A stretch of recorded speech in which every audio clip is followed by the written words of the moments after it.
Good afternoon, everyone. For those of you who couldn't join us yesterday, I'm Mark DeCourcy, the Senior Vice President of the U.S. Chamber of Commerce Foundation, and I lead the Chamber's Corporate Citizenship Center. We had an amazing day, hearing from cross-sector visionaries in their efforts to build a stronger, more prosperous future for all of us. If you missed any of our segments yesterday or want to share with colleagues recordings of the sessions, they'll be available on our YouTube channel right after the program. I'm excited to get us started with today's programming. Later this afternoon, I'll be sitting down with American Express Foundation President Madge Thomas to hear more about what Amex is doing to support the small business community. At 4:30, the U.S. Surgeon General will lead a very important conversation on mental health and the role of leadership to make an impact. We'll also hear from executives at companies like PepsiCo, Stanley Black & Decker, Amazon, Viacom CBS, and Raytheon on everything from how to build an effective DE&I framework to what companies are doing to address critical issues like food insecurity and learning loss. I also want to remind you of the opportunity to sign up for Duke University's Executive Education Program on CSR.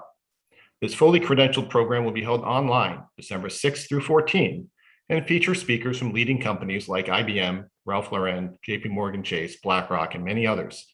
Duke's been a great partner of ours. This program caters to all industries and seniority levels and offers the latest best practices on how to integrate CSR efforts within an organization. The deadline to apply is December 1st. More information on this can be found in the chat box or on our website. So we're kicking off today's program with a conversation on a very critical topic, stable housing. This country is experiencing a housing crisis exacerbated by the ongoing COVID-19 pandemic and the resulting economic challenges.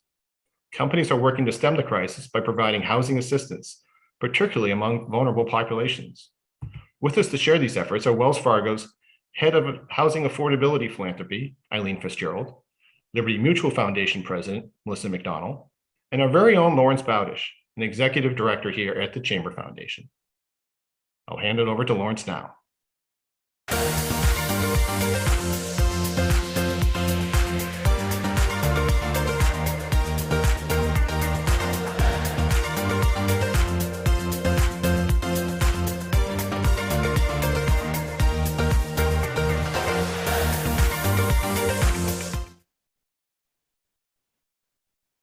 Good afternoon, everyone. Thanks for joining us for this conversation on stable housing and unstable times. As Mark mentioned, my name is Lawrence Bowdish. I'm the Executive Director for Issue Networks and Research for the U.S. Chamber of Commerce Foundation.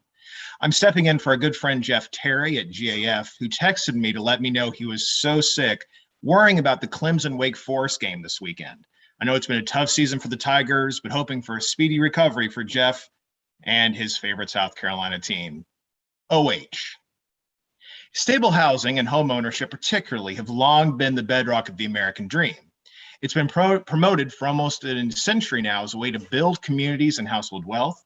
So stable access to home ownership has been paramount for many philanthropic and corporate citizenship efforts based on the community.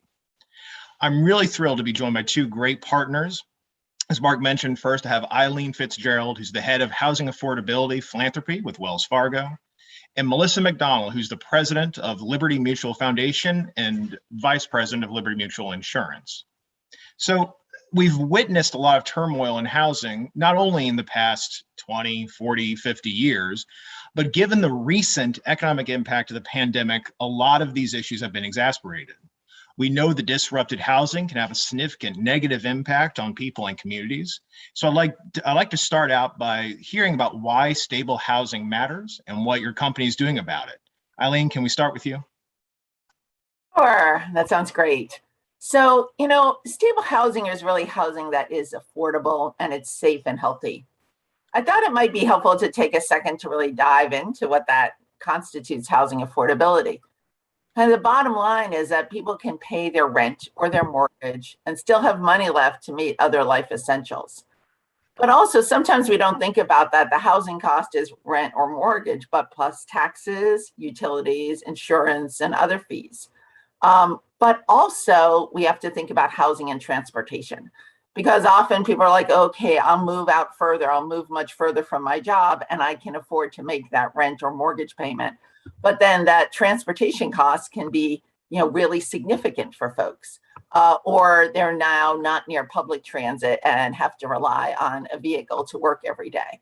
So as we think about that and stable housing, the transportation costs really tie in.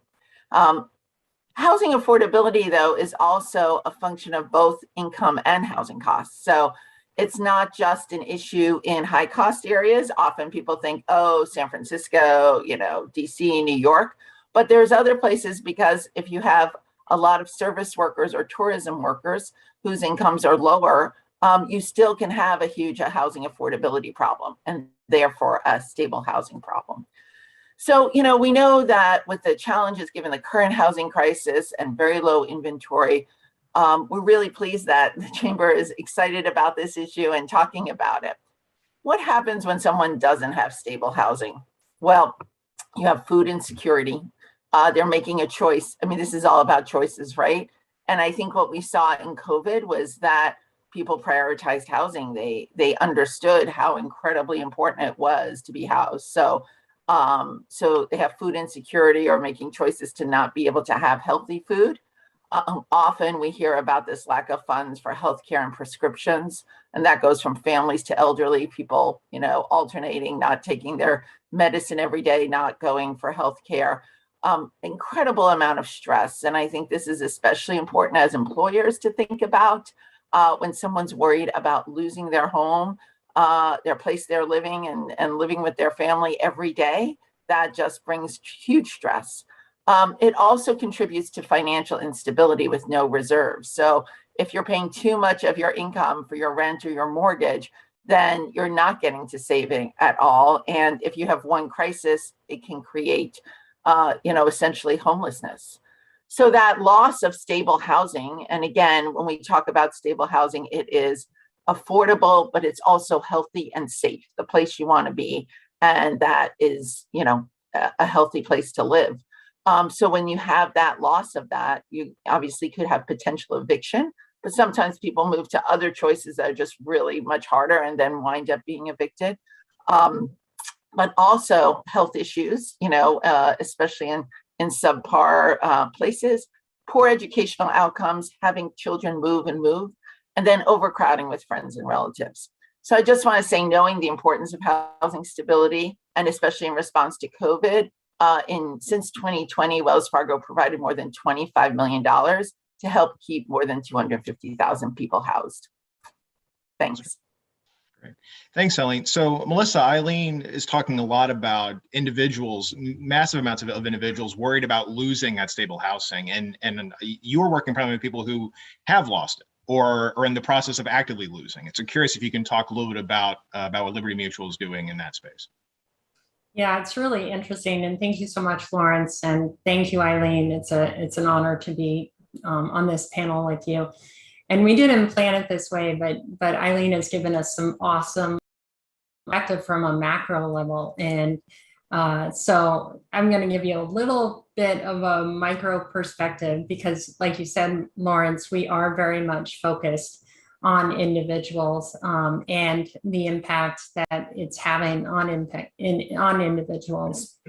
And as Eileen mentioned, obviously employment, health, education are all impacted. The impact of unstable housing on children and youth is well documented between mental health challenges, developmental delays, academic loss. Our belief is, that people need a sense of security in order to build their futures. And so for that reason, homelessness is one of our areas of focus. And we've invested in, such programming as supportive housing for chronically homeless adults and veterans, eviction prevention, which is so incredibly important these days with COVID. And of course, tax credits, but we also lean in really heavily to support youth and young adults experiencing homelessness. And in fact, 50% of those who are chronically homeless today were homeless as youth. So it's a critical time of intervention. And it is really, really hard to imagine what COVID has meant for a population of homeless youth who have relied on friends' couches in order to serve from one place to another, and shelter beds that were reduced in numbers.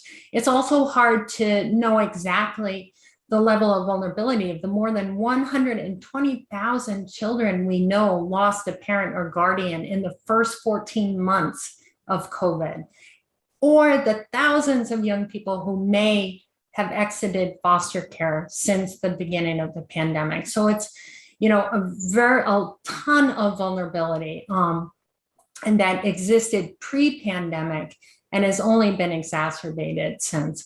I thought it might be really cool to share a few examples of some of the things we're doing that I think are really just really neat models. One is the Liberty House. It's a co-op style home for young people who would otherwise be homeless and are attending college or career training programs. Liberty purchased this house for one of our premier partners, Bridge Over Troubled Waters. There's another really interesting example of providing stable housing that is in the workforce development space for an organization called More Than Words. Now, typically you see housing first programs. So you get someone housed and then you add on the services. This kind of flips that model on its head. This effort plugs in housing alongside social service programs where young people who are already showing up at this social service agency, who already have relationships with the team there, are now getting access to housing. And just one last example is a program called My First Place. It's shared apartments that mesh independent living with caseworkers for young people who have aged out of foster care. Young people take on added responsibilities, whether it's, getting a job, paying their rent, building their independence. And one of the stats I think is really important for us to all know is that nationally, 46% of young people who age out of foster care will become homeless within 18 months. So we're approaching stable housing in a really targeted, very strategic way for different populations. Great. Melissa, I wonder if you can stay with us for a second, because you really bring up sort of what we're going to talk about next, and that is developing important partnerships. These aren't issues that any individual or group of corporation can solve. How important is it? And if you've given some examples, you mentioned some partnerships and partners. Be curious if you can dive into that just a little bit more, on any government or nonprofit partners you work with to execute your work. Yeah, that is a great point, Lawrence. Great point. We can absolutely not do this work alone. So, our work in youth homelessness actually began when we listened to school teachers and administrators who were telling us about more and more students who were showing up who were obviously homeless. They had backpacks that were just stuffed with everything that child owned. And the adult shelters were telling us they were turning away more and more young people. So several years ago, we approached City Hall, we approached the public school system and the Department of Public Health, and we've been consistently working with them ever since, as well as with our state colleagues, our federal government, and our local community partners. I am part of the Mayor's Task Force to End Youth and Young Adult Homelessness. I'm at a table with over 30 people. I am the only corporate person in the House, but Liberty helped the city receive a $4.9 million grant from HUD. But this collaborative process and effort is successful because we are different. We are all different at that table. Personally, I've learned so much about the issue of homelessness, and frankly, I thought I knew a lot going in these meetings, but just listening to the voices of young people with lived experience, having access to what providers feel is the most valuable research, and prioritizing our actions with others so that we're aligned. It's not without its challenges, because we are all very different, coming from all different types of organizations, institutions, backgrounds. But ultimately, I firmly believe that our community is so much better off because of it. Eileen, curious if there's any specific partnerships, nonprofit, government, NGO, anything in that space that you feel have been really instrumental to Wells's work. Yeah, so I think I'd like to just go a little upstream. So from what Melissa was talking about, and at many levels, we're participating in partnerships and with government at Wells Fargo as a lender. We're one of the largest low-income housing tax credit lenders and investors in the nation, usually about $4 to $5 billion a year, producing thousands of units. That is by definition like the biggest public-private partnership with nonprofits, government, and for-profit developers. And it's absolutely critical to increase affordable supply because without that, we get into the spiral that we're now talking about. But I also wanted to talk about just, going towards that eviction and thinking of upstream. How can we support organizations in addition to supply that help people avoid eviction? And one of the things we did during, in response really to COVID, as I mentioned, we have this big initiative of keeping people housed, and that is with housing counseling organizations and legal assistance organizations. And I think the thing that I'm most proud of is that we were able to get money out really quickly and really flexibly. So in March and April of 2020, and then we did the same thing again this year, we said, oh my gosh, this is coming and we're just not ready for it, any of us. And we talked to our grantees and our stakeholders and partners and said, what's really the need? So we put out several millions of dollars to housing counseling organizations to really help them sometimes just ramp up on their technology. Folks had never worked virtually. They didn't have the systems. They didn't have literally the screens, the laptops, et cetera. So we did that, and then also, training staff, bringing information about how to really work with renters in crisis, And what that did is then when the government money started to come, they were really able to optimize that and access that. The same thing on legal assistance, because we know that 90% of most renters don't have any representation, while almost all landlords do. And that just creates a very uneven playing field. But the same thing, legal assistance organizations often operating on a shoestring. So sometimes they used it for technology, sometimes to improve triage, sometimes to hire more lawyers or other folks they called housing navigators. But the idea here was, let's help them get their capacity. And we have heard many examples of how that helped them then work with their local governments and really build and get in there and come up with good eviction diversion programs.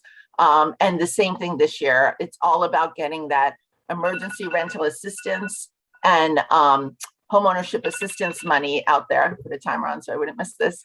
And making that, so we're doing that same piece. I just want to add one plug. If there's a great book called Evicted by Matt Desmond, very kind of easy read, really helps you understand so much of what is the challenge out there. Thanks, Elaine. Appreciate it. With the couple minutes we have left, I want to just ask in this last question. These issues are actively changing; they're evolving. Elaine, you sort of just talked about sort of some of the evolution of some of these issues. Curious for both of you, and Eileen, we'll start with you. Do you have any advice for companies that want to step into these topics? Like, what should they be doing now to get engaged? Absolutely. So proactively provide information on the emergency rental and homeownership assistance that's out there to your employees and your customers. Facilitate financial coaching or housing counseling for employees. Dispel myths on homeownership. We're not talking about that right now, but often people think they have to have 10 or 20% down payment. That's not required. And provide match savings or down payment assistance. Really help your employees, your board, your customers understand the housing crisis and dispel misunderstandings of people who are homeless. Invite nonprofit housing providers and agencies in your communities to share their stories, and look for employee volunteer programs. I mean, there is nothing like really understanding an issue. And then this is super important. As an employer, as a corporation, your community, engage on how you increase supply with your zoning reform, local trust funds, tax credit density bonuses. Make it known that having affordable housing that people can afford nearby is really critical for your organization. Melissa, same question. Yeah, I would say, well, first of all, I'd say that being in this session is a great start. Be prepared to spend a significant amount of time just listening to those who are already doing a lot of work in this space, talking with other corporate experts. United Way, National Alliance to End Homelessness is a terrific resource.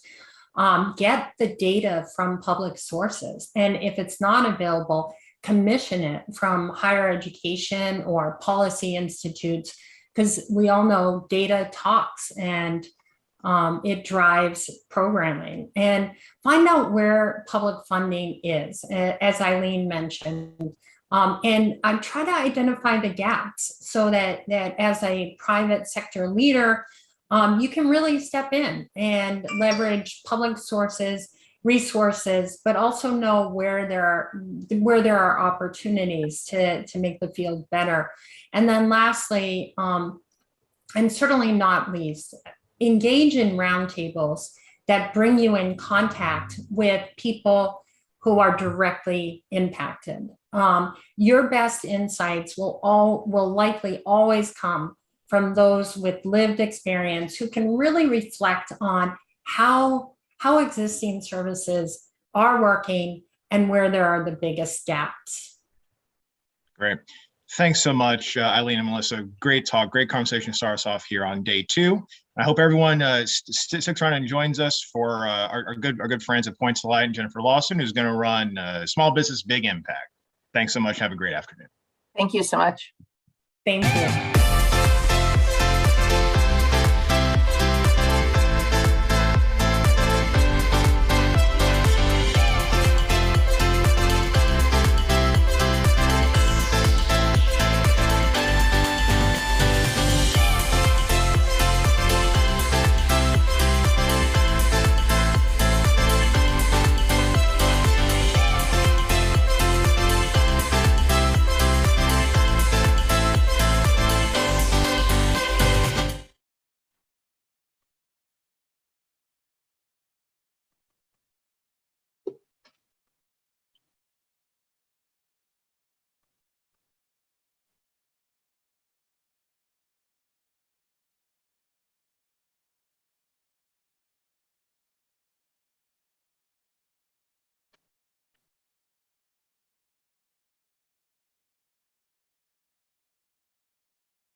Jenny, you can begin. Good afternoon. I'm Jennifer Lawson, Chief Civic Innovation Officer at Points of Light, one of the world's largest organizations dedicated to helping people take action that changes the world. Welcome to this panel, Small Business and Big Impact. We've had an incredible couple of years where we have, across the country and around the world, relied on the power of our small businesses and our medium-sized businesses to hold us together, to help communities thrive and persist through the most challenging times you can imagine. So I am delighted today to welcome Reed Bundy, Senior Director of Global Social Impact and Employee Experience at Mimecast, and Antonio McBroom, a franchise owner, Team Primo for Ben & Jerry's. Together, we're going to have a great conversation about the power of small and medium-sized businesses to take action in communities. So Reed and Antonio, welcome. And I'd love to start by having each of you tell us your story of impact. How are you accelerating positive social change in the communities where you operate? And Antonio, I'll start with you. Well, thank you, Jenny, and welcome everyone. My name is Antonio McBroom. I am a Ben & Jerry's franchise developer. My organization, Team Primo, is the kind of fastest growing and largest Ben & Jerry's franchise group. But at heart, we're social entrepreneurs who are committed to improving both the racial and socioeconomic equity in our local communities that we serve in. So we're a Black-owned, Black-led, majority people of color team. And we exist to grow the collective opportunity for marginalized communities throughout the Southeast through mentoring, coaching, leadership, and development. So our key purpose is to curate and develop businesses, real estate, and leaders to create a collection of highly valued resources and assets when it's assembled together. I think that as I've been on this journey, growing with Ben & Jerry's, I started as a scooper when I was in college at UNC Chapel Hill. And I fell in love with this company that just had at its core a spirit of justice and equity. And from there, we ice cream is our platform and our tool. And it's really good ice cream, but really it's a platform to really make change and have impact in our communities. And so our organization, Team Primo, is doing just that through our programs that we develop our team and grow leaders. And we also really focus on partnering with organizations in our respective communities that align with our values and align with our passions. I personally am very, very passionate about the field of education. My mother was an educator, and she always told me one thing some people can never take from you is what you know and your knowledge. And from that, it's always inspired me to teach and mentor and lead. And so I was at a crossroads actually when I was graduating college and trying to figure out if I wanted to go in the field of education specifically as I feel like I'd been called to do and my mother had done, or if I wanted to do entrepreneurship so I could really kind of make some community change and impact my family and community's financial trajectory. And I was at this crossroads, and I did Teach for America for a few years while I was doing entrepreneurship and running the first business. And what I learned was that through business, I could actually make this business my classroom. And by having a successful business, we could really impact our communities in substantial ways by offering internship programs, we've done that for 7 years now, and it's a magical thing. We've got amazing success stories where one of my younger business partners actually started as an intern in college and really improved and became an owner of Ben & Jerry's Market. And we also have scholarship programs that we run. So, between kind of internally having this passion for education, we also have seen that there are organizations who truly live and breathe this, and it's their specialty. And so working with them to heighten their platforms and heighten their message is another key way that we have social impact. Antonio, it's so inspiring. I think we're learning more and more about the power of experiential learning and kind of coming back to that core hands-on experience to develop leadership and develop skills as a pathway for so many that was lost for a while. And I think programs like yours really start to bring that back. Reed, over to you at Mimecast, a slightly bigger organization. How are you understanding social impact and what it means at your company? Yeah, thank you, Jenny. So yes, definitely a different profile. So Mimecast, we're a cybersecurity company. We're based here in Lexington, Massachusetts. We've got about 1,800 employees, 13 offices globally. And our story of impact is really rooted in our business model. So our business offerings, it's a cyber resilience platform. It's cybersecurity solutions, tools, and education for small businesses, organizations, all the way up to enterprise level businesses. And we've really built out our social impact program to reflect our business and to complement our business. It's primarily on youth empowerment and workforce development. And we do that through core strategic partnerships in each of the regions that we operate. So in each of those global regions, we have what we call our signature partner. And we recognize that, while we're maybe not a small business, we're certainly not the biggest fish in the pond when it comes to the tech industry. So we're never going to write the biggest check.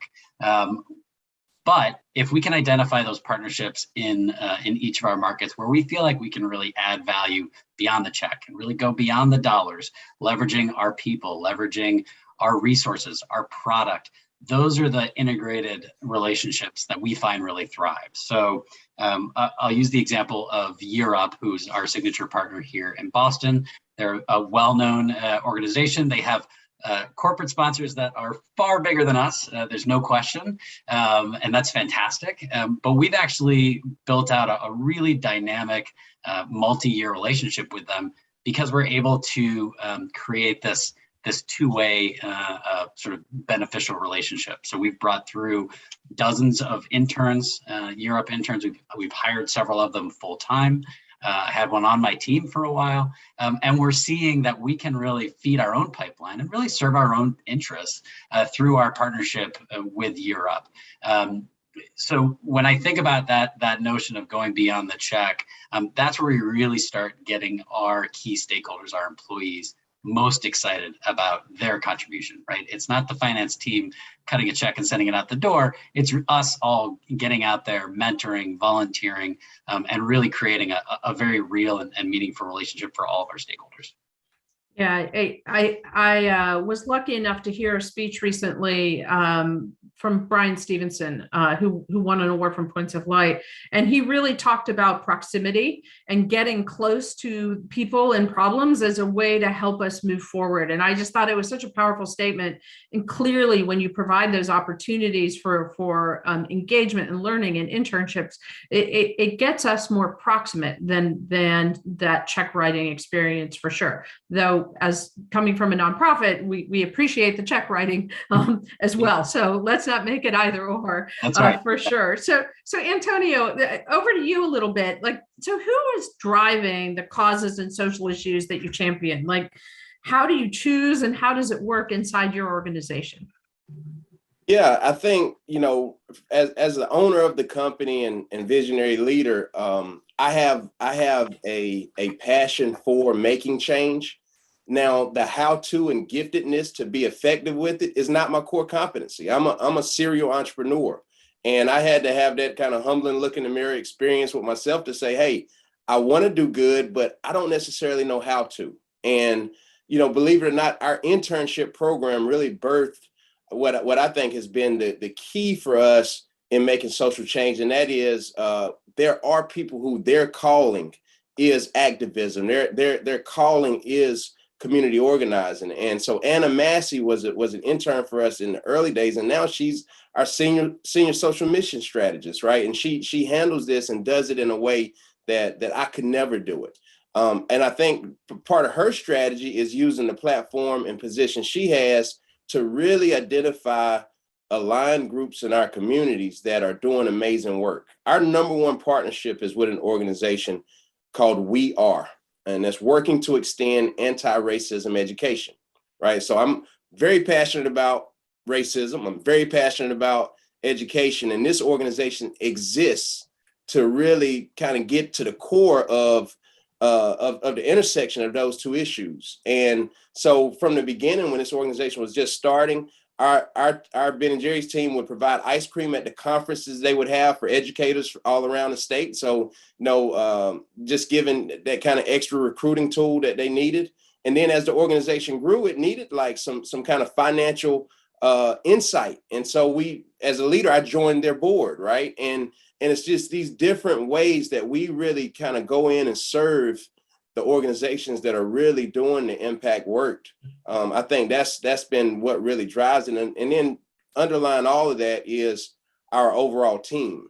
You know, having, as Reed mentioned earlier, when the team truly owns and has vested interest in the issues that you're supporting, I mean, that's where the magic really happens, right? It's one thing when it's coming from my desk and it's something that's important to me, but you know, we have a platform where team members, if they're passionate about a cause, they can voice it. One of our Franklin Street Chapel Hill team members is really passionate about criminal justice. So they created a platform for that to do a prison books collective where customers are able to drop books off in our shop and we mail it to the prison for additional reading opportunities for folks who are incarcerated. So that's an example of just exactly what Reed was saying. It's a true team effort. Yeah, that's great. I mean, I think those values of sort of like finding a strategic partner that can help you amplify and refine your values and sort of live those values into communities, so important. And then listening to team members, right? Like reflecting what your employees are telling you about what they're passionate about and finding pathways. Like we just have the data that shows it's great for recruiting and retaining those employees moving forward. So Reed, what is driving inside Mimecast? How does it work there? Yeah, so we're very fortunate in that our executive team, in particular our CEO, are very passionate about integrating this into our business and having it be really a core element. But not every company has necessarily that level of buy-in from your executive team, and so getting that grassroots support is so critical. And where I've had a lot of success, both in this role and in previous roles, are with the employee resource groups. So if your company does not have an ERG or any ERGs, I would highly encourage you to just put out a post and you'll find people will come to you, right? And so our ERGs, we have 4. We have one representing women, people of color, our pride group, and our newest called My Mobility, focused on folks on a diverse learning spectrum. And what we have found is that group is just raring to go, and they want to be a part of our social impact efforts. And so that's just like built-in ambassadors that we can lean on at any given time. I'll also just say, sometimes your best advocates are the ones you haven't even hired yet. So we partner with our talent team to ensure that our questions that we're asking candidates, we're focusing on our values, what we call the Mimecast way. We're focusing on our emphasis on diversity, equity, inclusion. We're focusing on our community partners. We're understanding our candidates' interest in that. And then we're also able to then pull in candidates that we can see as sort of the next generation of champions for all of our social impact causes. Yeah, I think that the power of connecting your recruiting and your social impact work is just, it's everything, especially as we bring Gen Z forward. What we know is that they are passionate and engaged, and our data shows doing 3 times more than any other generation. So they are like out there, you know, marching and using their voice and their social media and their voting, and they're like an engaged workforce is coming at us like nobody's business. And so how we prepare for that by making sure that we are aligned with our social impact programs and what's happening is really the piece that's coming forward for sure. So in the last couple of minutes, Reed, maybe I'll start back with you. What's the number one piece of advice that you would have for a business like yours that wants to enhance their impact? Yeah, definitely. So, recognizing that there are so many businesses out there that may not have dedicated staff that are focused on this, you want to start simple, but I have a sort of a template of, this is one piece, but it's got 3 parts to it, or one bit of advice. First is sort of the classic Simon Sinek of starting with why. What are you going to care about, right? Determine what that is, and then write it down. That's part 2, right? Literally on a piece of paper or on a slide, write down what you care about, because it allows you to say yes to opportunities, but it also allows you to say no, and then to direct employees to other opportunities where they can give back to their own personal passion, whether it's through a matching gift program or volunteer days off. And then the third would be the who, right? So you've got the why, the what, and then the who are those ambassadors, right? And finding those people that are willing to raise their hand. Great, thanks. And Antonio, over to you. Final word. I'd say it's all about focus. we're very effective business leaders. If we want to enhance our impact, if we focus on it and prioritize it, I've saw across different business spectrums that's where the real outcomes happen. And so I'd say it starts by sitting down and saying that this is something that our business is gonna measure and is gonna put front of mind and front center for what we do moving forward.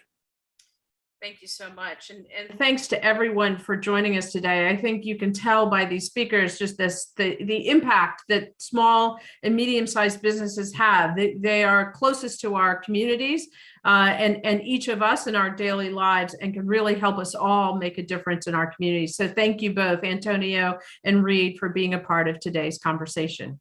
Of course. Thank you.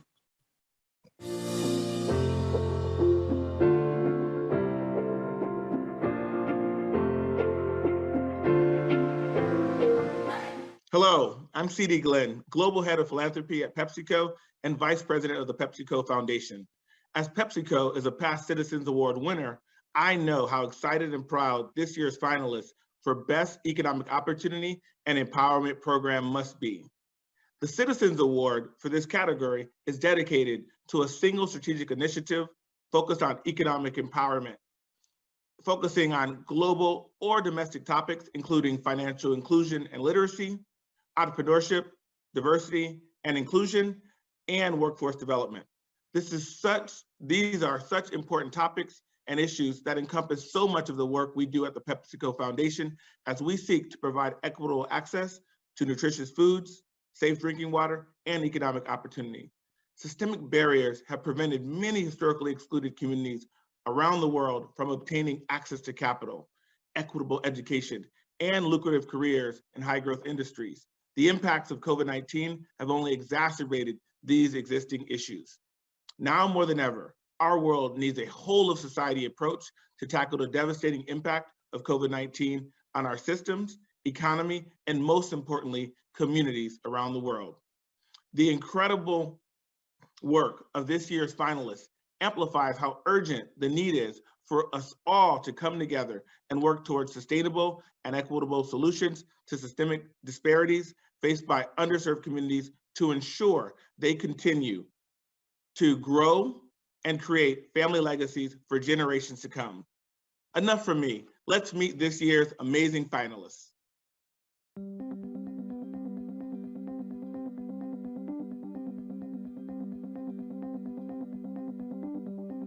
The finalists for the 2021 Best Economic Opportunity and Empowerment Program Award are TD Ameritrade.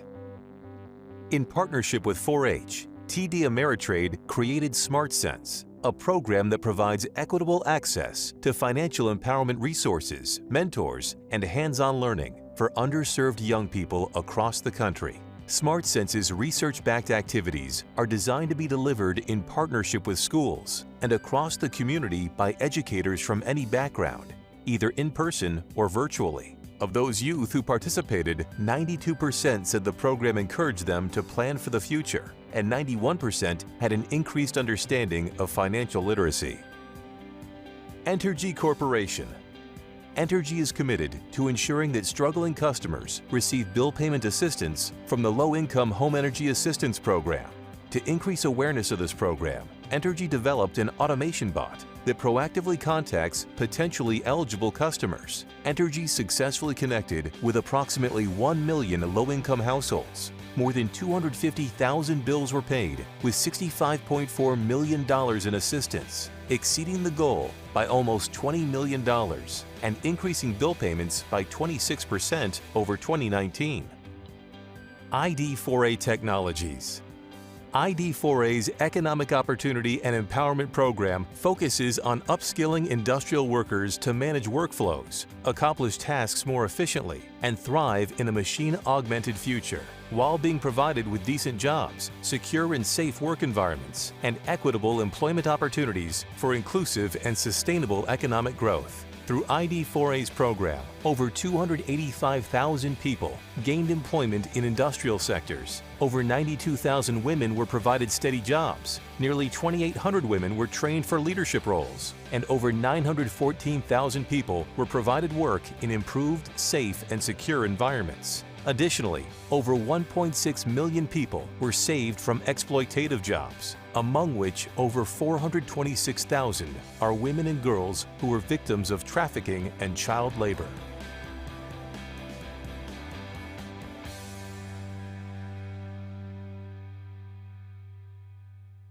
Hello, everyone. My name is Shanique Street, and I'm the Director of Corporate Relations and Strategic Partnerships here at the U.S. Chamber of Commerce Foundation.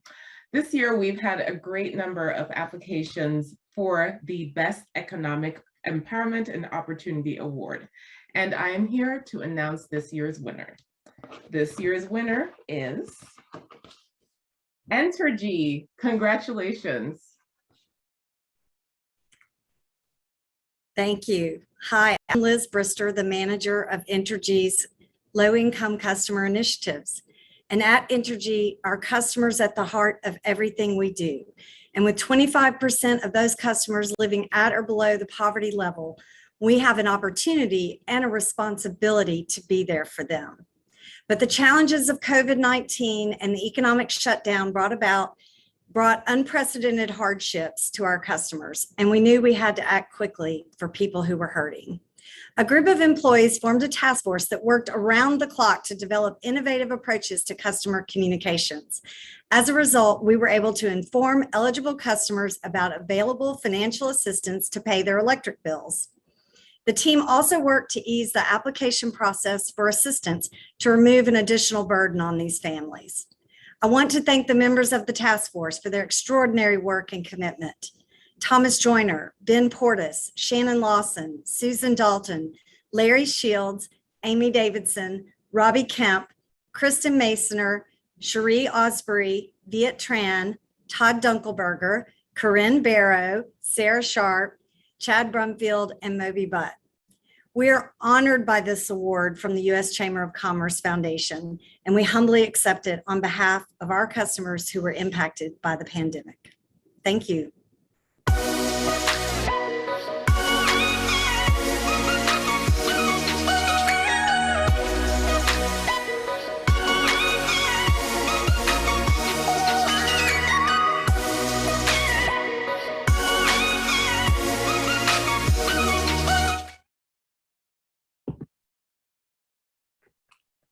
Good afternoon. For those of you just joining us, I'm Mark DeCourcy, the Senior Vice President at the U.S. Chamber Foundation, and I'm honored to be joined by Madge Thomas.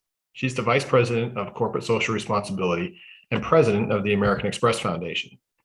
In this role, she helps shape and execute American Express's CSR vision, as well as their ESG strategy.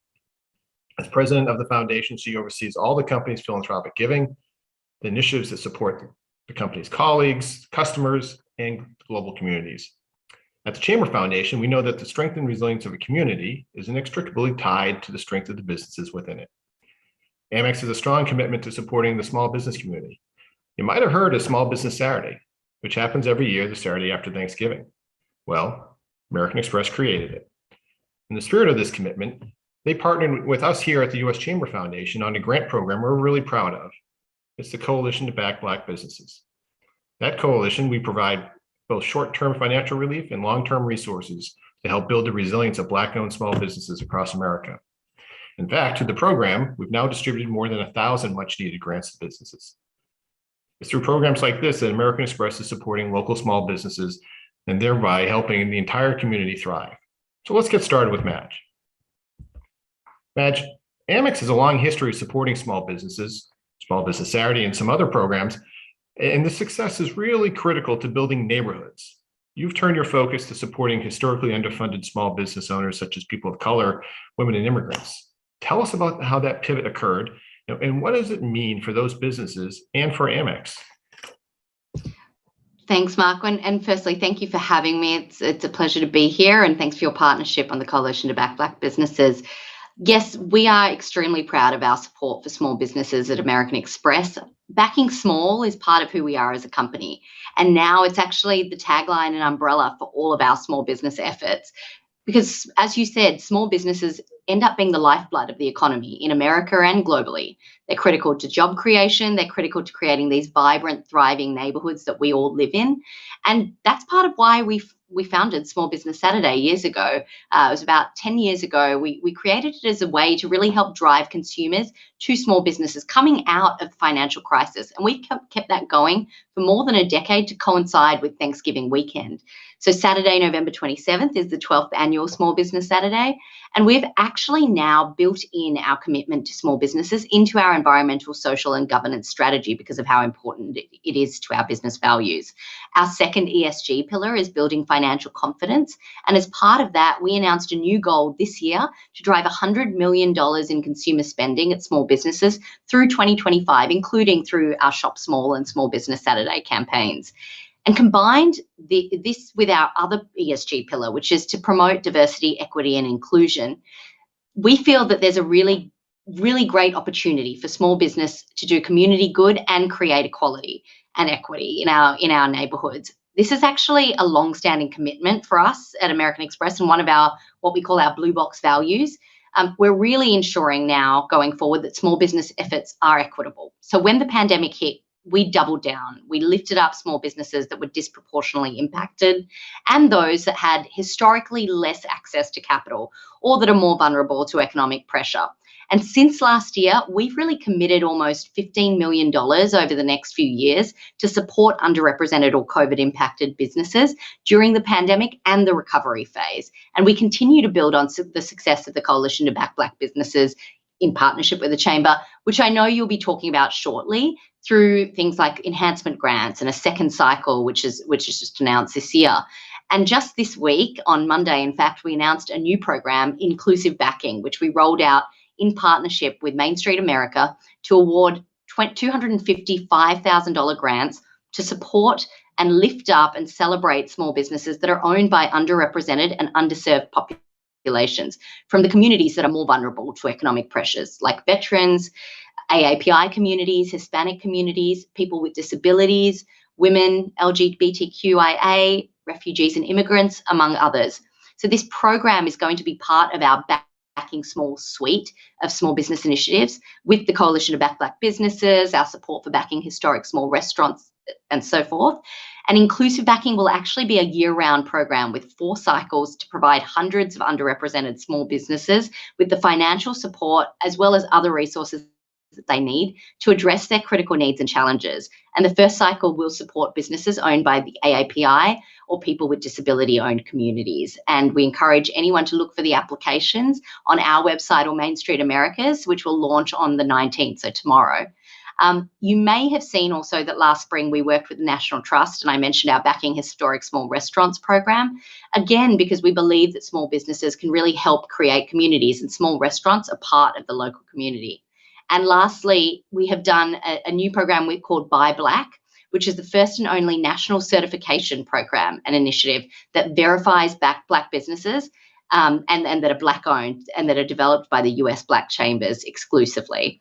So as one of the largest financial services companies in the world with an extensive footprint in small business and a big small business customer base, we think we really have an opportunity as well as a responsibility to play a part in small business growth and confidence in our communities.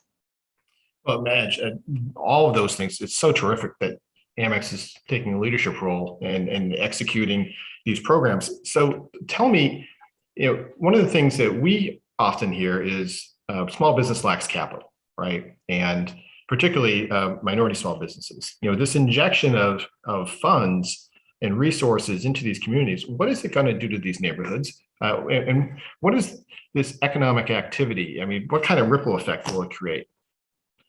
Well, ripple effect is the perfect way to put it, Mark, because it's really a case of helping them survive, thrive, and pay it forward in their communities. I mean, this past year, as we've all seen and we all know, was unlike any other, but small business owners everywhere have persevered, have pivoted, and have been there to support our communities when we needed them the most. And the economic effects of the pandemic really showed the importance of getting small businesses, those small businesses in our communities, the funding that when they needed it the most. In our recent Shop Small survey that we did, 72% of small business owners actually said that the grant funding that we provide through programs like the ones I mentioned would help them keep their businesses open another year. And the funding that we give through most of the programs is also flexible and unearmarked. So we let the small business owners decide how to spend the money. And last year, the initial funds that we gave supported a huge and diverse range of business needs, including paying employees, repaying debts, covering rent and utility, developing e-commerce, which became a huge trend in the pandemic, funding PPE, expanding business models, building outdoor dining structures when indoor dining was prevented. So it shows that the funding and capital that we give is critical, it's necessary, and it helps companies survive and evolve as they need to during hard times. And sometimes what I would say is that relief, even as little as it may be, may make all the difference between your local bodega or your favorite neighborhood bookstore shutting its doors. And all of that helps generate economic activity for your community. It also helps businesses invest in their employees and communities while growing their business. And we've heard this from so many business owners. One example was a lady in Rancho Cucamonga in California, who told us she'd been operating financial services for over 25 years. And she shared that the funding she got through the Coalition to Back Black Businesses helped her open a second location, which then created more jobs and started a mentorship program in her community so that she could pay it forward and give back. And there are so many stories like this, but what we know that they mean is that the power of even small grant making to small business owners gives them the capital and resources to pay it back and sustain their own communities. And doing that helps whole neighborhoods thrive. Yeah, but Madge, we couldn't agree more with you. We've only got a couple minutes left. So, we met each other during your last job. So could you tell the audience just a little bit more about your career journey now that you've got nonprofit and corporate perspectives? Yes, that's right. And Mark and I met when I was on the other side, so to speak, when I was working in the international advocacy organization Global Citizen, which is really a citizen activism platform for social and environmental causes. And after that, I worked for UNICEF before coming to American Express. But having worked most of my career in nonprofit and advocacy, and from my experience at Global Citizen, where a lot of their membership base are Gen Zs and younger consumers, I was really able to understand and I know now what matters to young people, how they're using their voices and platforms more to create an equal and more sustainable world.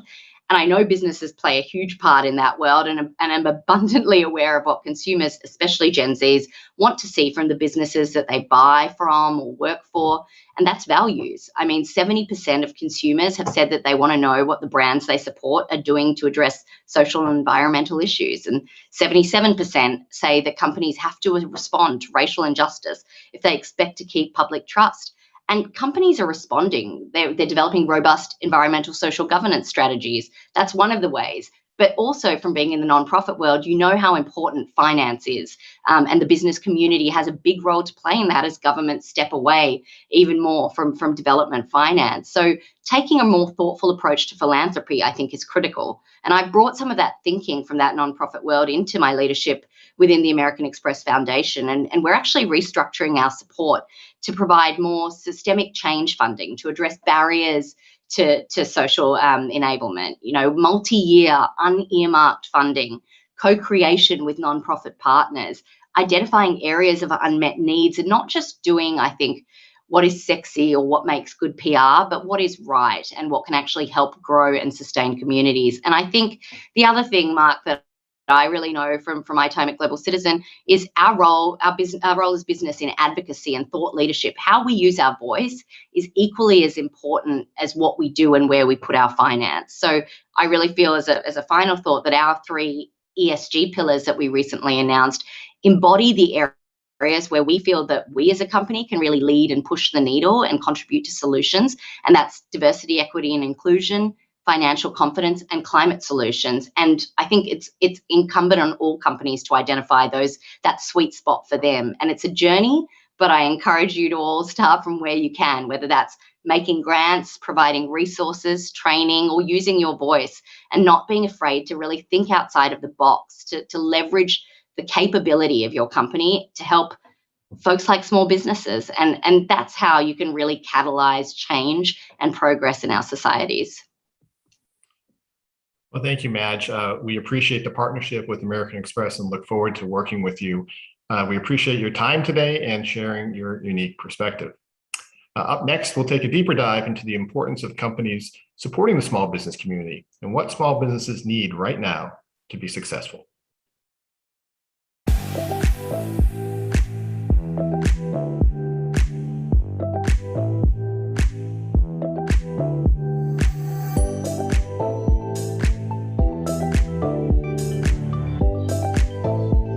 you for joining us today to talk about the Coalition to Back Black Business, a multi-year initiative to support Black small businesses as they recover from the COVID-19 pandemic and chart a path forward.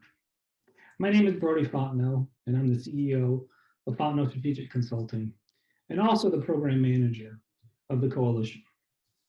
In its second year, the Coalition has now distributed nearly 1,100 grants to Black small businesses and provided coaching and mentorship support through the Eureka coaching platform.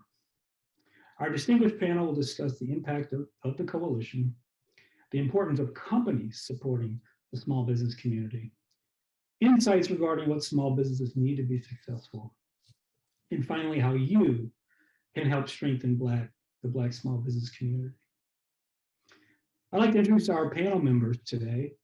Charles DeBow, the Executive Director, the National Black Chamber of Commerce, one of our founding Coalition members. Laura Gallagher, President, AIG Foundation, and Global Head, Corporate Citizenship at AIG, and also one of the Coalition's founding members. And finally, Kim Roxy, founder, Lamique Beauty, and one of the winners of the Coalition's first enhancement grants. So Charles, I'd like to start with you if I could. How has the landscape changed for Black-owned businesses over the past 18 months, and what impacts have efforts like the Coalition had on Black businesses? There was a total unpredictable or unbelievable occurrence that the pandemic brought about when there was forced legal closure of the majority of businesses globally, but particularly in the United States and in our constituency, there were almost every business that was not in a total dependent service mode. So if you weren't a hospital, a grocery store, maybe even a gas station, you were forced to close. Even some of the early ones that could restart their business or resume their business in construction, and people that they were working apart doing different things like that. So number one, that was the first thing. You had to close. You didn't have a choice, regardless of the state or disposition of your business. Now, on the other hand, there were those businesses that were principally engaged in e-commerce, or the majority of their transactions and the way their business occurred was online and conducting. Those types of businesses were even a bit lesser impacted, but they were by far impacted. The immediate reaction to that was, for us, who could come back from that? Who was able to rebound? And so you had an initial, almost knee-jerk reaction to say, well, who's left? Who's out there? And in our outreach, in our interaction, we found it very, very difficult to discern who's still open for business or who's actually closed that business and gone on.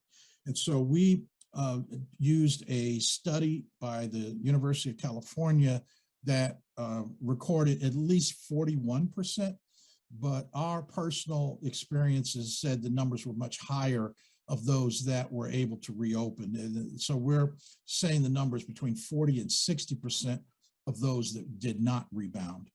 And there's not just the pandemic itself, but it is the resources, the access to capital, or the regimen of which they had to operate in to come back. So for example, a restaurant being able to open at 25% or 50% as we dealt with the pandemic and the what it would be like to operate your business within that. And it took 10, 12, 18 months as this process evolved.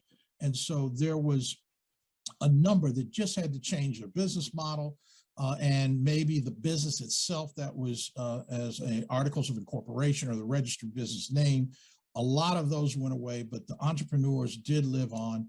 And that's kind of like where we find ourselves today and what may be commonly referred to as the pivot, how we respond and how we react. Thanks, Charles. I appreciate that. And, Kim, I would love to bring you into this conversation. Again, you did receive, one of the CVB grants. You also received one of the enhancement grants. And, Charles just talked a lot about the transition that a lot of businesses had to make. How has the CVB program either helped you make the pivot or how are you doing things now? Yeah, thank you so much for having me today, Brody. I know what Charles is talking about because, I lived it in my business.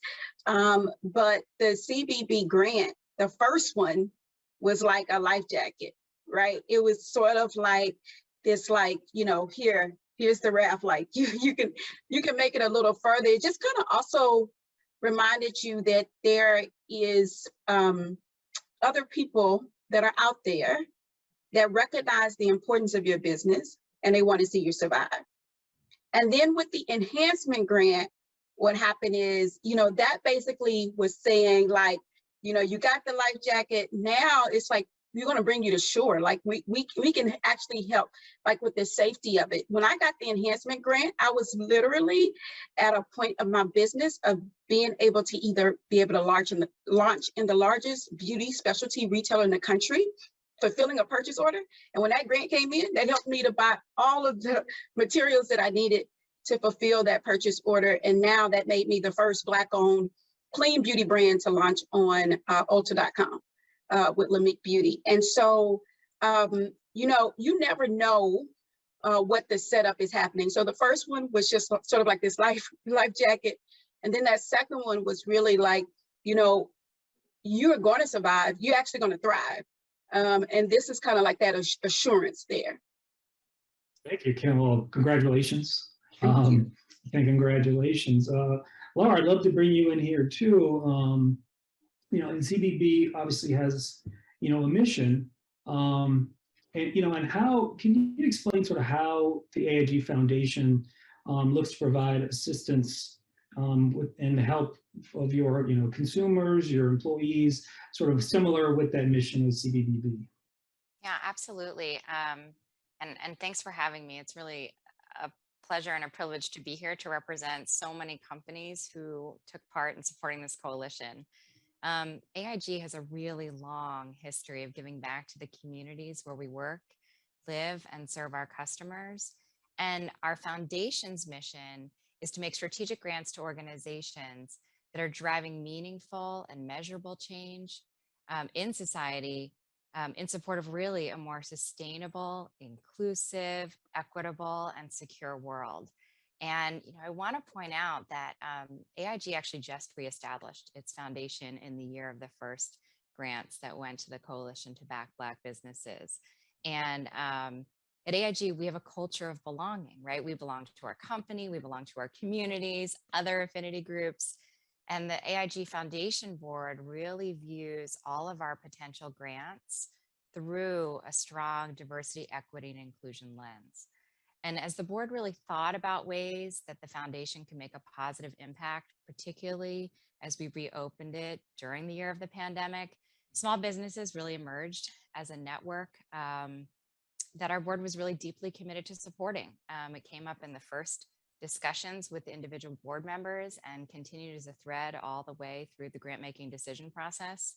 And I think this contribution is meaningful not only to the foundation, but also to our employees who want to know how the company is making commitments and taking action to back up what we're saying about our culture of belonging, and not just, within our own company, but within our communities.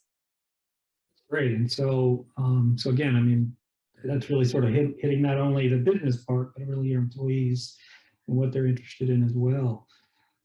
Thank you for that. This is a question for Kim and Charles, because again, you both brought this up a little bit. What do small businesses need now? Both of you talked about a pivot, and Kim, you talked a bit about sort of how you're really growing your business now. What do you think small businesses now, particularly Black-owned small businesses now, need to be successful right now, sort of in this new world? And maybe Kim, I'll start with you. Yeah, I think community is really important.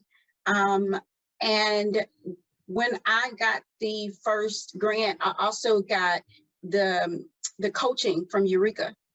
And that was particularly helpful because coaching can kind of be like therapy too, right? And as a small business owner in a pandemic, you need both of them. You need some coaching and some therapy, okay? And so it was helpful for that. And then also the other founders, the other entrepreneurs that was in the group, we've sort of kept in touch and supported each other through social media and all of that, and let each other know about different opportunities and all of that. So community is really important. And then also the currency, right? The actual funding is so important. I'm telling you that, my products are, Lamique is an amazing product line of vegan, clean makeup products, but just because of funding, I almost was not able to take advantage of such a life-changing sort of opportunity for my company. And so that should not be the hindrance for me. If I have an amazing brand, if I have an amazing company, I should have access to capital. And so I think that, this sort of funding and this sort of capital plus community, I think is the magic potion to a lot of our Black businesses getting that lift up and that elevation that they need, because we can compete in the marketplace. Yeah, thank you. Charles, how do your thoughts on this as well? Kim and both Laura really are touching on the real core of what we're dealing with. There is just a tremendous almost like a PTSD kind of thing of what have we been through on all sides. And if you get those elements in the room and we start talking about, like, Kim, you really struck me in my heart when you talked about, it's one thing about getting a life vest. It's another thing about the boat or the rope or whatever pulling you in, and not only pulling you in, but drying you off, setting you up, getting you going, being concerned and compassionate and empathetic to your disposition and what you need. First of all, yes, the dialogue is extremely important. And one of the things that the Coalition to Back Black Business really did that was intuitive and is being replicated throughout the space, the desire or thought behind philanthropy, but it isn't so much philanthropy as much as it can support and enhance your organization. And I'm really speaking from the Fortune 500 perspective and the level and recognition of the amount of productivity that you can gain with engagement, with inclusion. And it isn't necessarily just diversity as much as it is dialogue amongst who could be in your community. So that translates down all the way ultimately to your end user, your client, your customers, your consumers. The main thing though that we're really excited about is this new recognition of the mental disposition. The mentoring touches on it and it gets to it, but there was 2-3 years ago, you can look at all the mentoring groups and they would go like, nah, they had to work to get engagement, to get dialogue, get somebody to sit down with them and engage them. And one of the things in reviewing some of the applicants with the CBB grants was the comments about the mentoring experience. And it was like a revelation. It was a new thing and it was transcendent. It went from top to bottom. We did a open kind of town hall dialogue on how to pitch your business. And there was so much engagement about what are you guys looking for? Whether it's a grant or whether it is a buyer-supplier relationship, or whether it's just from a consumer pitch to reach through a community to reach other people. And that mentality part of it about being confident or knowing or believing and the ethological appeal? Does it impact a community? Is that your mission? Is that something about the personification of that business through its leadership? And that's what I really would salute Kim. I've known Kim for many years, but I have seen the struggle. I have seen the challenges. I know when you were standing alone out here making it as an entrepreneur, but really kind of just having to go for what you know, as you can get it anywhere in the universe for it. And you've persevered in this moment now where you're probably the most recognized product or entity or business. But most importantly, if you talk to other people around, you're recognized almost as if you stand as a chamber of commerce unto yourself because of the networking, because of making yourself available, because your heart is open and your mind is open, that you will dialogue with anybody in any type of business or any organization trying to help businesses, and you've been there. And I believe God is rewarding you, but most importantly, you earned this. You did this. You did. No, there's no gifts out here. You went, made yourself available for that window of opportunity. Some might call it luck, but you've got to be prepared. You've got to be willing to step through that window when that opportunity comes. And you've been there and you've done that. And so much respect and salute to you and to encouragement that you go on and become all that you aspire to be. Laura, as a foundation, affiliate of a global insurer, pretty unique position, what is the connection to what you're trying to accomplish and help grow Black-owned businesses sort of through your affiliation with CBBB? Well, AIG is certainly a global insurer, but I also like to think of AIG as an ally. And as an ally, we're committed to managing risk and preparing for what's next on our corporate side, right?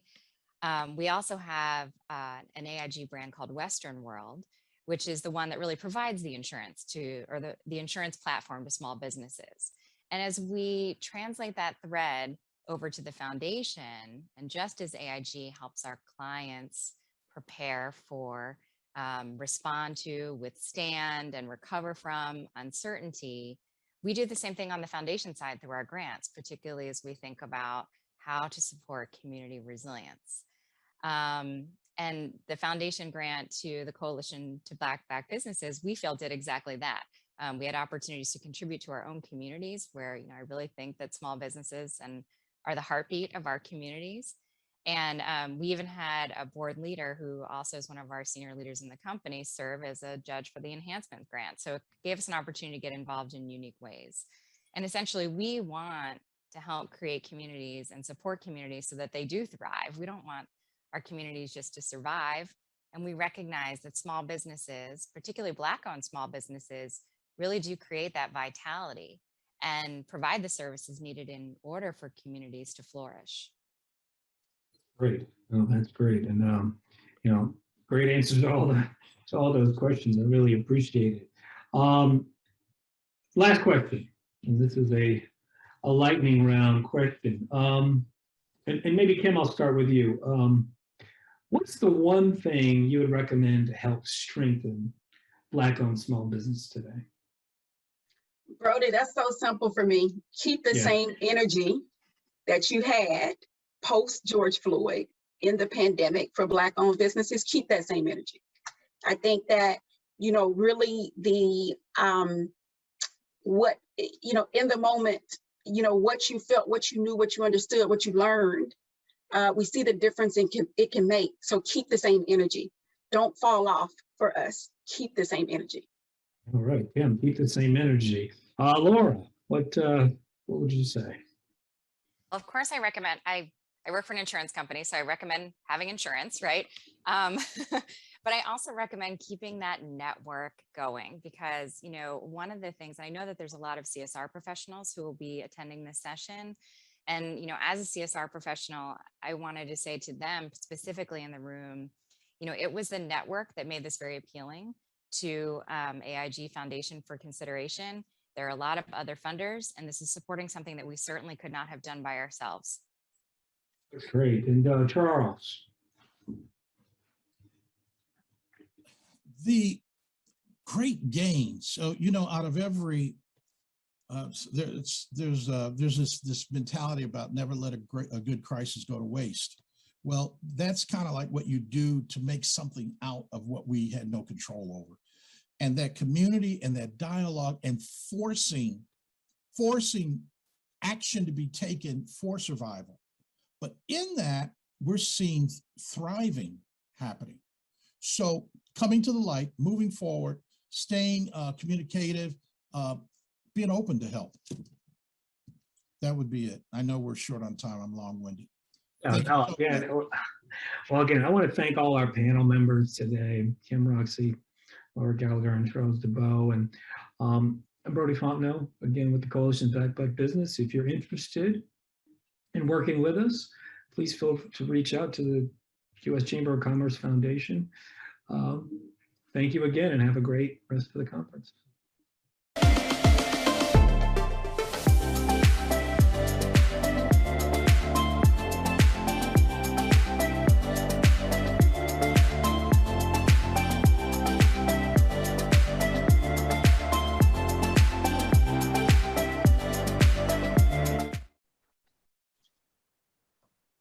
Okay, hello everyone. Thank you for being here. And first, thanks so much to the U.S. Chamber of Commerce Foundation for having us today. I am T.R. Straub, and I co-lead the Diversity, Equity, and Inclusion practice at Russell Reynolds Associates. And I'm really excited to moderate our panel today. We have some terrific leaders. I'm going to be doing very little talking because they're far more interesting, and we're going to get to hear from them. And each of our panelists' information is available on the agenda, and their bios do them far more justice than I could. So I'll just briefly say that I'm proud to be joined here today by Joe Sims, Chief Diversity Officer with Stanley Black & Decker, Chris Winton, SVP Human Resources with FedEx Ground, and Marcia Jones, EVP and Chief Diversity Officer with PNC Financial Services. And with that, we're going to jump right into the meat of our conversation here. So as you all know, we are talking about DEI today, and we're in a place now, and I think everyone feels this, where companies recognize that real action needs to be taken regarding equities in the workplace. And so would like to hear from each of our esteemed panelists here about how your organizations are working to ensure that diversity, equity, and inclusion are all at the forefront of and aligned with your company's mission and goals. So we're going to start with Marcia, and then we'll go to Joe and Chris, and want to hear specifically about the work that you're doing at your organizations and what you're most proud of here. Great, thanks very much for the question, TR. And diversity and inclusion for PNC is a value that has been a corporate value for over 20 some odd years. And so for us, it's a question of how do we actually embed it into the culture of the organization in so many ways. So that it actually becomes integrated into everything that we do within every line of business, throughout various career bands within the organization as well. And so for us, when we think about diversity, equity, and inclusion, we recognize that as a core value, it's a question of how do we continue to live that value in the current environment that we're in. And so as we put those values as a mirror up against any environment that we're in, we ask ourselves the question, what do our values indicate is the right thing for us to be able to do? And historically, that has enabled us to be able to address various concerns that take place within the environment, within our corporation, and also helps us to be able to actively listen to our employees and to address their concerns so that we can create an inclusive culture where our employees feel that they belong, and as a result of that, become that much more productive. Great, thank you, Marcia. I like focusing on the values piece of that and deriving it from that. So, Joe. Sure, thanks, TR, and Marcia, thanks so much for the insights. For us at Stanley Black & Decker, our starting point is this. Our vision is to create a truly global, scalable diversity, equity, and inclusion platform, continuing to elevate the platform across the globe. A starting point for us really starts with Jim Marie, our CEO. Jim's a very vocal, strong advocate for DE&I. He is authentically passionate about the work. And with the strong support and advocacy from the C-suite, in particular our CEO, that really motivates us to create this scalable global DE&I platform across the enterprise. We talk a lot about our maturation. We're on this methodical journey, maturing from a DE&I standpoint. One of the elements of our maturation and elevating the DE&I platform happened earlier this year when we shifted our diversity, equity, and inclusion function as a direct report into our CEO. So I get the privilege of reporting directly into Jim. So it just shows the importance and the tone, consistent tone that we have from Jim. And that permeates the entire management team and leadership team, that focus and commitment. I talked about the journey. So for us, our maturity really starts with a DE&I platform that's built on a foundation of our employee resource groups. And hopefully I'll get a chance to talk a little bit more about how proud we are of our 9 employee resource groups. But we built this methodically, where we started with the foundation of our employee resource groups. We evolved our ERGs to operate on a consistent global framework across the 4 C's, as we call it: career, culture, community, and commerce. Then we started to become more externally visible, making commitments, clear commitments around things like gender equity. Then we started to have a really tight linkage between DE&I and our overall talent strategy, having access, visibility to diverse talent in the organization. And then we really accelerated in the 2020 range with things like our racial equity roadmap. And then that culminated, as I said, in ultimately shifting DE&I directly under our CEO. So that's the journey. But where we are today and where we really want to have the biggest impact is really starting to create a very clear, tight linkage between DE&I and environmental, social, and governance, ESG. When we think about ESG, we think about it in terms of empowering makers, innovating with purpose, and building a sustainable world. So ESG is directly linked to our purpose, which is over my shoulder for those who make the world. DE&I is clearly integrated with ESG. So together, they really help us realize our purpose and enable our operating model. So it's very powerful when the two come together. Thanks so much, Joe. And you're far more on brand than my knickknacks, and you have your purpose behind you. Chris, what would you like to add, please? Yeah, sure. Well, I mean, I think Marcia and Joe really summed up the essence of even our DEI strategy. Our strategy can really be summarized in my own story. I started FedEx roughly 23 years ago. I grew up in Memphis, blue collar kid. Both of my parents worked 2 jobs. And in high school, I started working because I didn't want my mom to work too much. So my grades suffered a bit. And one day in school, the guidance counselor stopped me and said, I want you to hear a presentation from a nonprofit called Inroads, whose mission was to identify young, talented minorities and prepare them to one day be corporate and community leaders. And so I go into this presentation, I say, well, I don't have the money to go through this program. I'm helping to pay bills at home. And so I said, well, who's going to pay for this? And the Inroads representative said, well, we'll have companies that will sponsor you. And your agreement is you will intern with that company while you're in college. So I said, well, who's my sponsoring company? And they said, it's FedEx. So that's how I started FedEx 23 years ago as an intern. And then you fast forward the clock 23 years in the future. And now I stand before you at the C-suite of our table, now driving the strategies. So it's really about how do we scale these pathways for individuals like me and increase that number, which I'm excited to talk about as we go forward. Great. Thanks so much, Chris. And I've heard a couple of you talk about scale, talking about being on this journey, evolving, maturing, and I think each of you talked about different aspects of the work that you're doing. And I know your jobs get bigger with each passing day, more attention with each passing day. And I think that one of the things that leaders face is that there are just so many things that can be asked of you on a given day and so many actions you could potentially take. And so I'm curious, and Joe, I might start with you here, and you don't have to speak about the ERGs, but it sounds like it's something you're particularly proud of. And we'd love to hear from each of you about what you think is most unique about your approach to DEI and what what programs, what initiatives, or what efforts you found to be most impactful for you, knowing that I think there's a lot of folks watching here that they just want to learn. They want to know like what has worked for you and how can they hopefully learn from that and apply it in their own settings.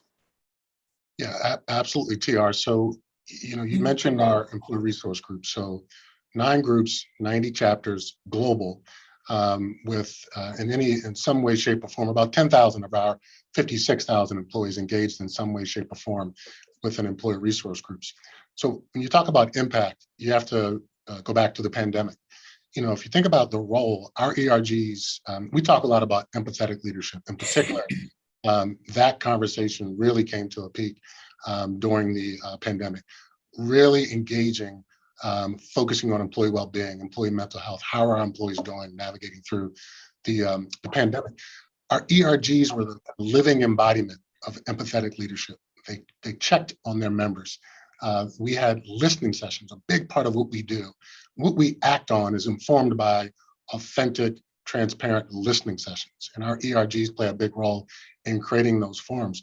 But our ERGs also educated. And I love the collaboration between our ERGs, our African Ancestry Network, our Hispanic Leadership Network came together and brought into our organization virtually public health experts to educate not just their cohorts, African Americans or Hispanic, Latinx professionals, but everyone's invited. So everyone comes and learns and gets educated.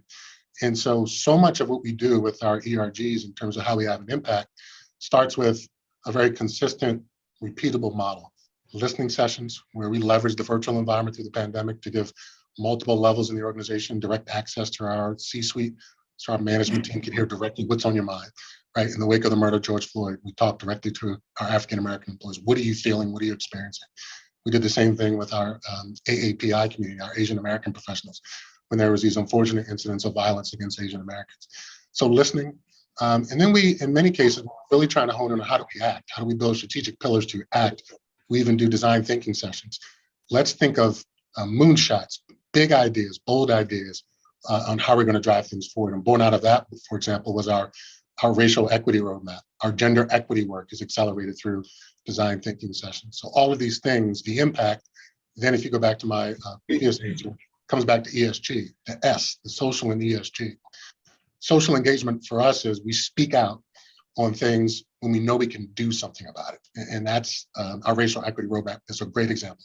10-point plan, specifically within community, career, culture, investing in racial equity and social justice organizations. Investing in development of our African-American employees, building out our DE&I office, engaging in training and building advocacy and allyship. So it all follows a very systematic approach. That's how we scale and have a broad impact across the organization. Great, thanks, Joe. Chris, would you like to jump in here? Yeah, sure thing. So, one of the things that I get excited about, and that's obviously duplicating and creating intentional pathways. We had a moment where we sat around the table and said, let's get real. And by real, we created the acronym of realizing the opportunities, elevating the equity, activating the engagement, and now let's go lead inclusively. And when we got real about it, we realized that our true diversity within the company was on the front lines. And so now how do you create that intentional pathway from the frontline blue collar worker that's unloading the truck and delivering the package to where they can really sit in my seat? And so what we created was a program called Purple Pathways. And we started to challenge some of those traditional notions of a degree for certain jobs, such as a software developer, when we know that this generation that we're hiring are all digital natives and they come with innate skills that now if you can teach them that those are transferable and remove some of those barriers like the degree for entry, you're creating a natural pathway, which actually improves our retention. When you're in a labor constrained market, goes straight to the bottom line. So our DEI strategy is connected right to our profitability because we're improving retention, creating pathways, and diversifying our white collar workforce and our executive team at the same time. So that's what gets me excited. Great, thanks, Chris. Marcia, what would you add? I'd add that the unique strategy that we have at PNC in terms of an inclusion matrix takes into account the fact that we hold our mirror up to the organization and recognize that there are various opportunities for us to be able to create an inclusive environment in various lines of business across various career bands, et cetera. And so as we think about our three pillars of workforce, workplace, and marketplace, each of them has an initiative that helps to create a unique strategy to be able to create that inclusive culture.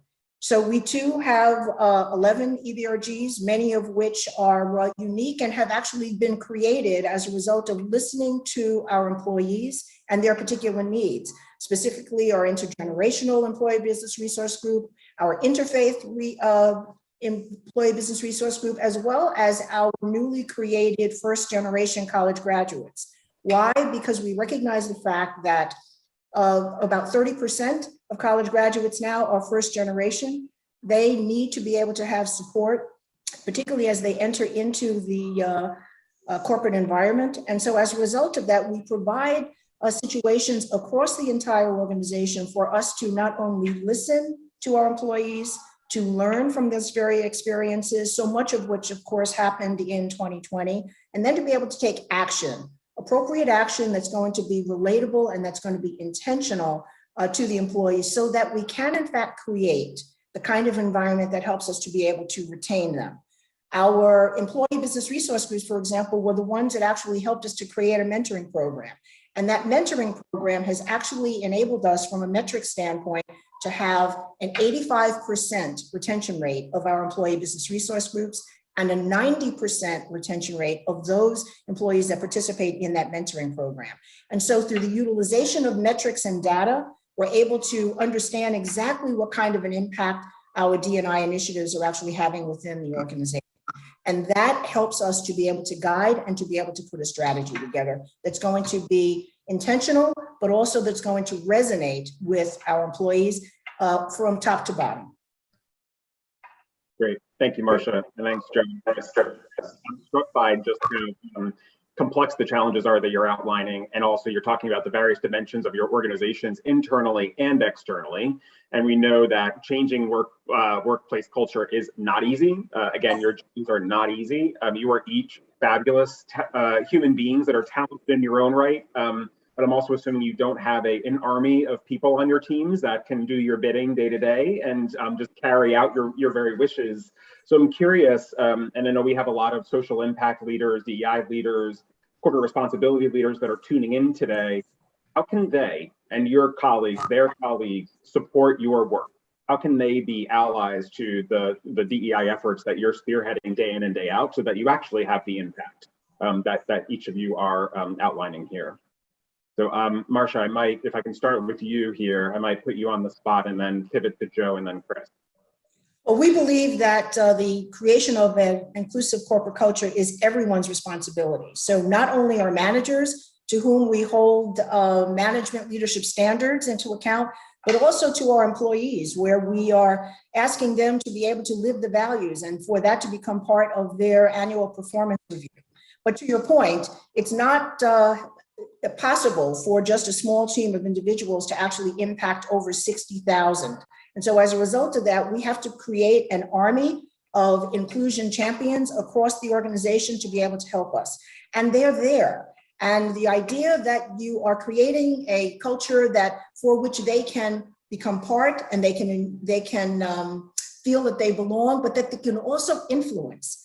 And so when you get back to this philosophy of listening, learning, and acting, when individuals feel that their opinion matters, which is part of what our definition of inclusion is, that everyone's opinion counts as long as they are able to express it respectfully, recognizing that it may not necessarily be accepted by everyone, but that they have the ability to be able to share that in a respectful way. And so when you are able to create that kind of a culture where people feel that they can contribute and that their opinions matter, that's how you are able to garner these champions that have really been the bedrock of our success across the organization. Great, thank you, Marcia. Joe? Sure, and TR, I'll just tie on to one thing Marcia said. You know, for us, with an organization our size, 56,000 employees or so, our people managers, our middle managers, however you want to describe it, are critical enablers.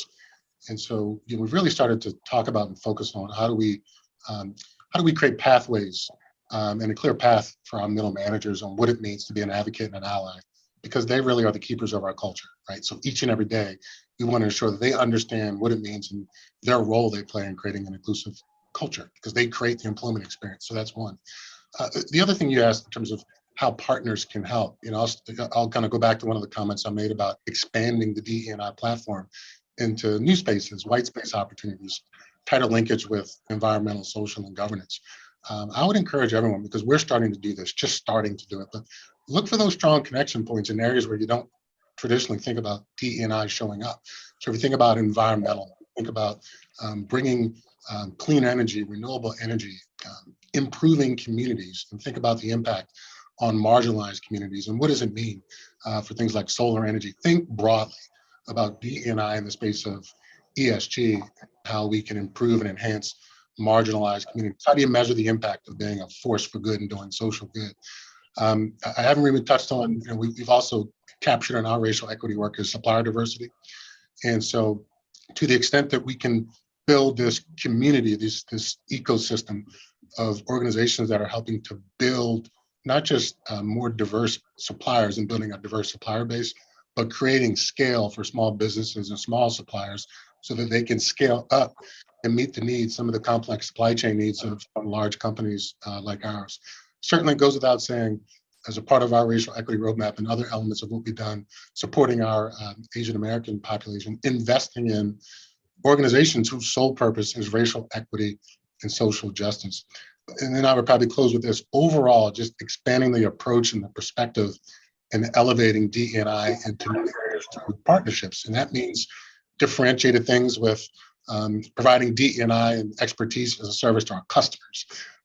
Certainly speaking to our investor community, who's certainly taken a broad interest in ESG and DE&I, but it's also just creating greater access and pathways to opportunities. So for example, we talk about empowering makers.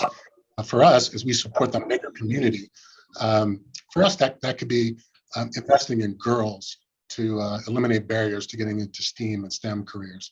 So that's kind of opening up the aperture, if you will, to create this more expanded DE&I platform and how we want to move into the future.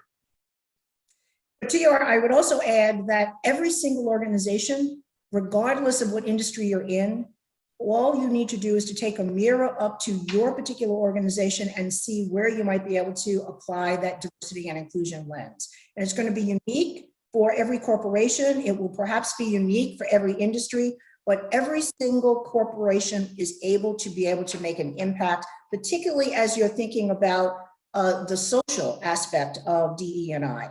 And so as a bank, as a financial institution, we're really focused on the empowerment of our low and middle income communities, entrepreneurship, financial wellness, as well as financial literacy, because we realize that when we strengthen those communities that we are interfacing with, that ultimately we are going to be able to be that much more productive, not only in terms of the relationship building, but also in terms of our own bottom line.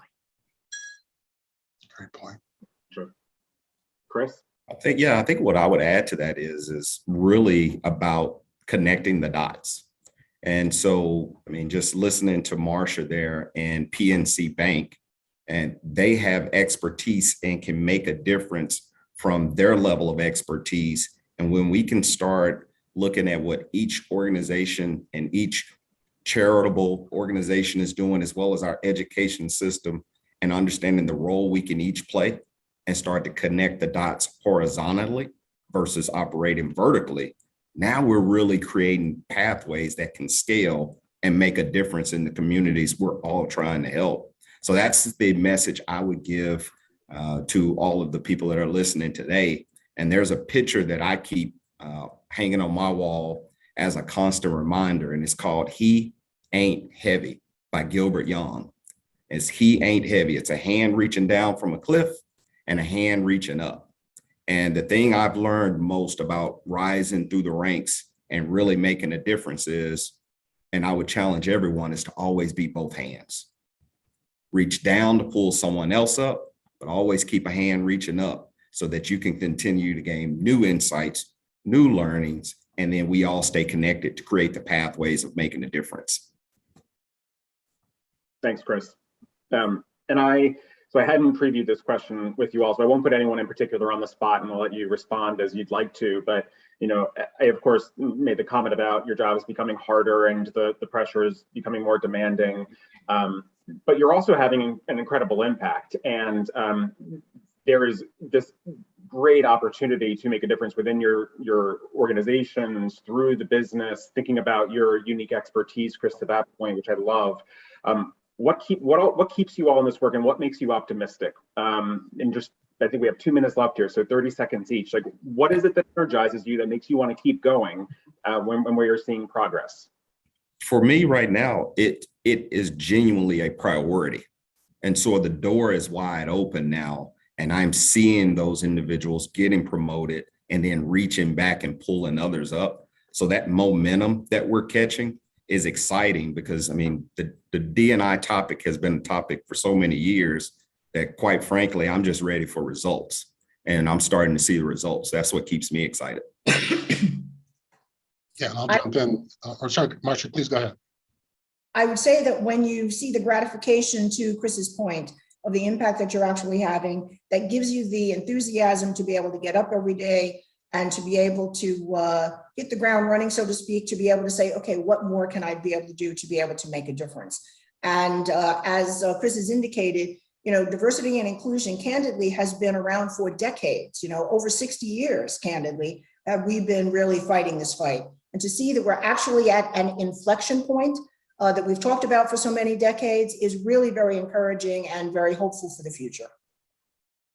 Yeah, all well said by Chris and Marcia. I would just close with this. For many of us, we authentically have passion around the work, because this is the unique moment, the unique window to have a real impact. So for me, I get up every day excited and encouraged by the fact that I'm uplifting communities, communities that don't always have a voice, right? Uplifting communities that don't often have a voice, to make sure that they can thrive in the workplace, not just in the workplace, but out in our communities through partnerships and investments. So an exciting, unique time, but for me, it's what are we going to do with this unique window of opportunity? And that really motivates me. Great.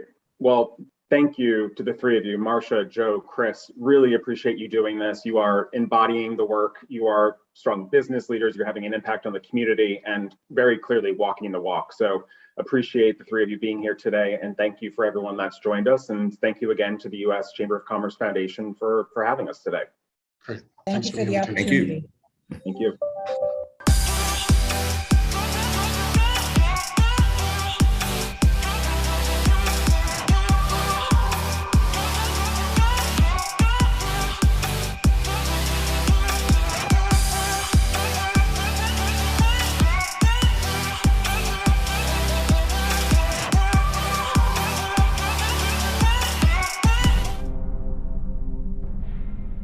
In more than 135 years of business, this has been a year no one could have ever predicted. But we didn't need a crystal ball to be ready, because we've been preparing for these moments from day one. When America needs us the most, we are there, in the background, working around the clock for our communities, for their families, for each other. We don't expect our customers to know what it takes to have what they want. We just want them to know that we have what they need, no matter what, no matter how. Every customer, every time, no exceptions. And while the storm remains stronger than ever, our resolve hasn't just survived, it has thrived. We are stronger today than yesterday, but not as strong as tomorrow. And when Americans think of food, they think of Kroger.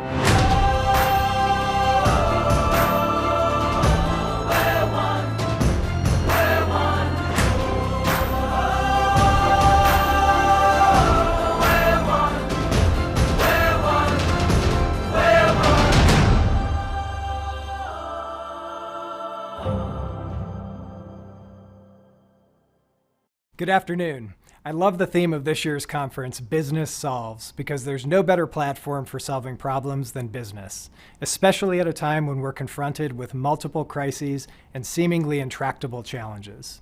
At Kroger, we believe the power to solve the biggest challenges of today and tomorrow will require that organizations deeply understand who they are, their character and purpose, and that they be willing to engage with others in partnership. Kroger's willingness to engage with others is rooted in our long-term sustainability strategy established decades ago. We've evolved this roadmap into our current 10-year ESG strategy that emphasizes leadership, partnership, and delivering shared value.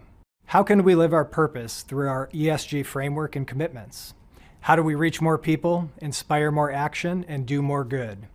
These are the questions we asked ourselves in developing our new 2030 ESG strategy that we call Thriving Together. Thriving Together focuses on achieving positive impact through shared value creation and reflects how we are addressing the 4 crises challenging all of us: the pandemic, the related economic downturn, and especially how that accelerated hunger in the United States, racial injustice, and climate change.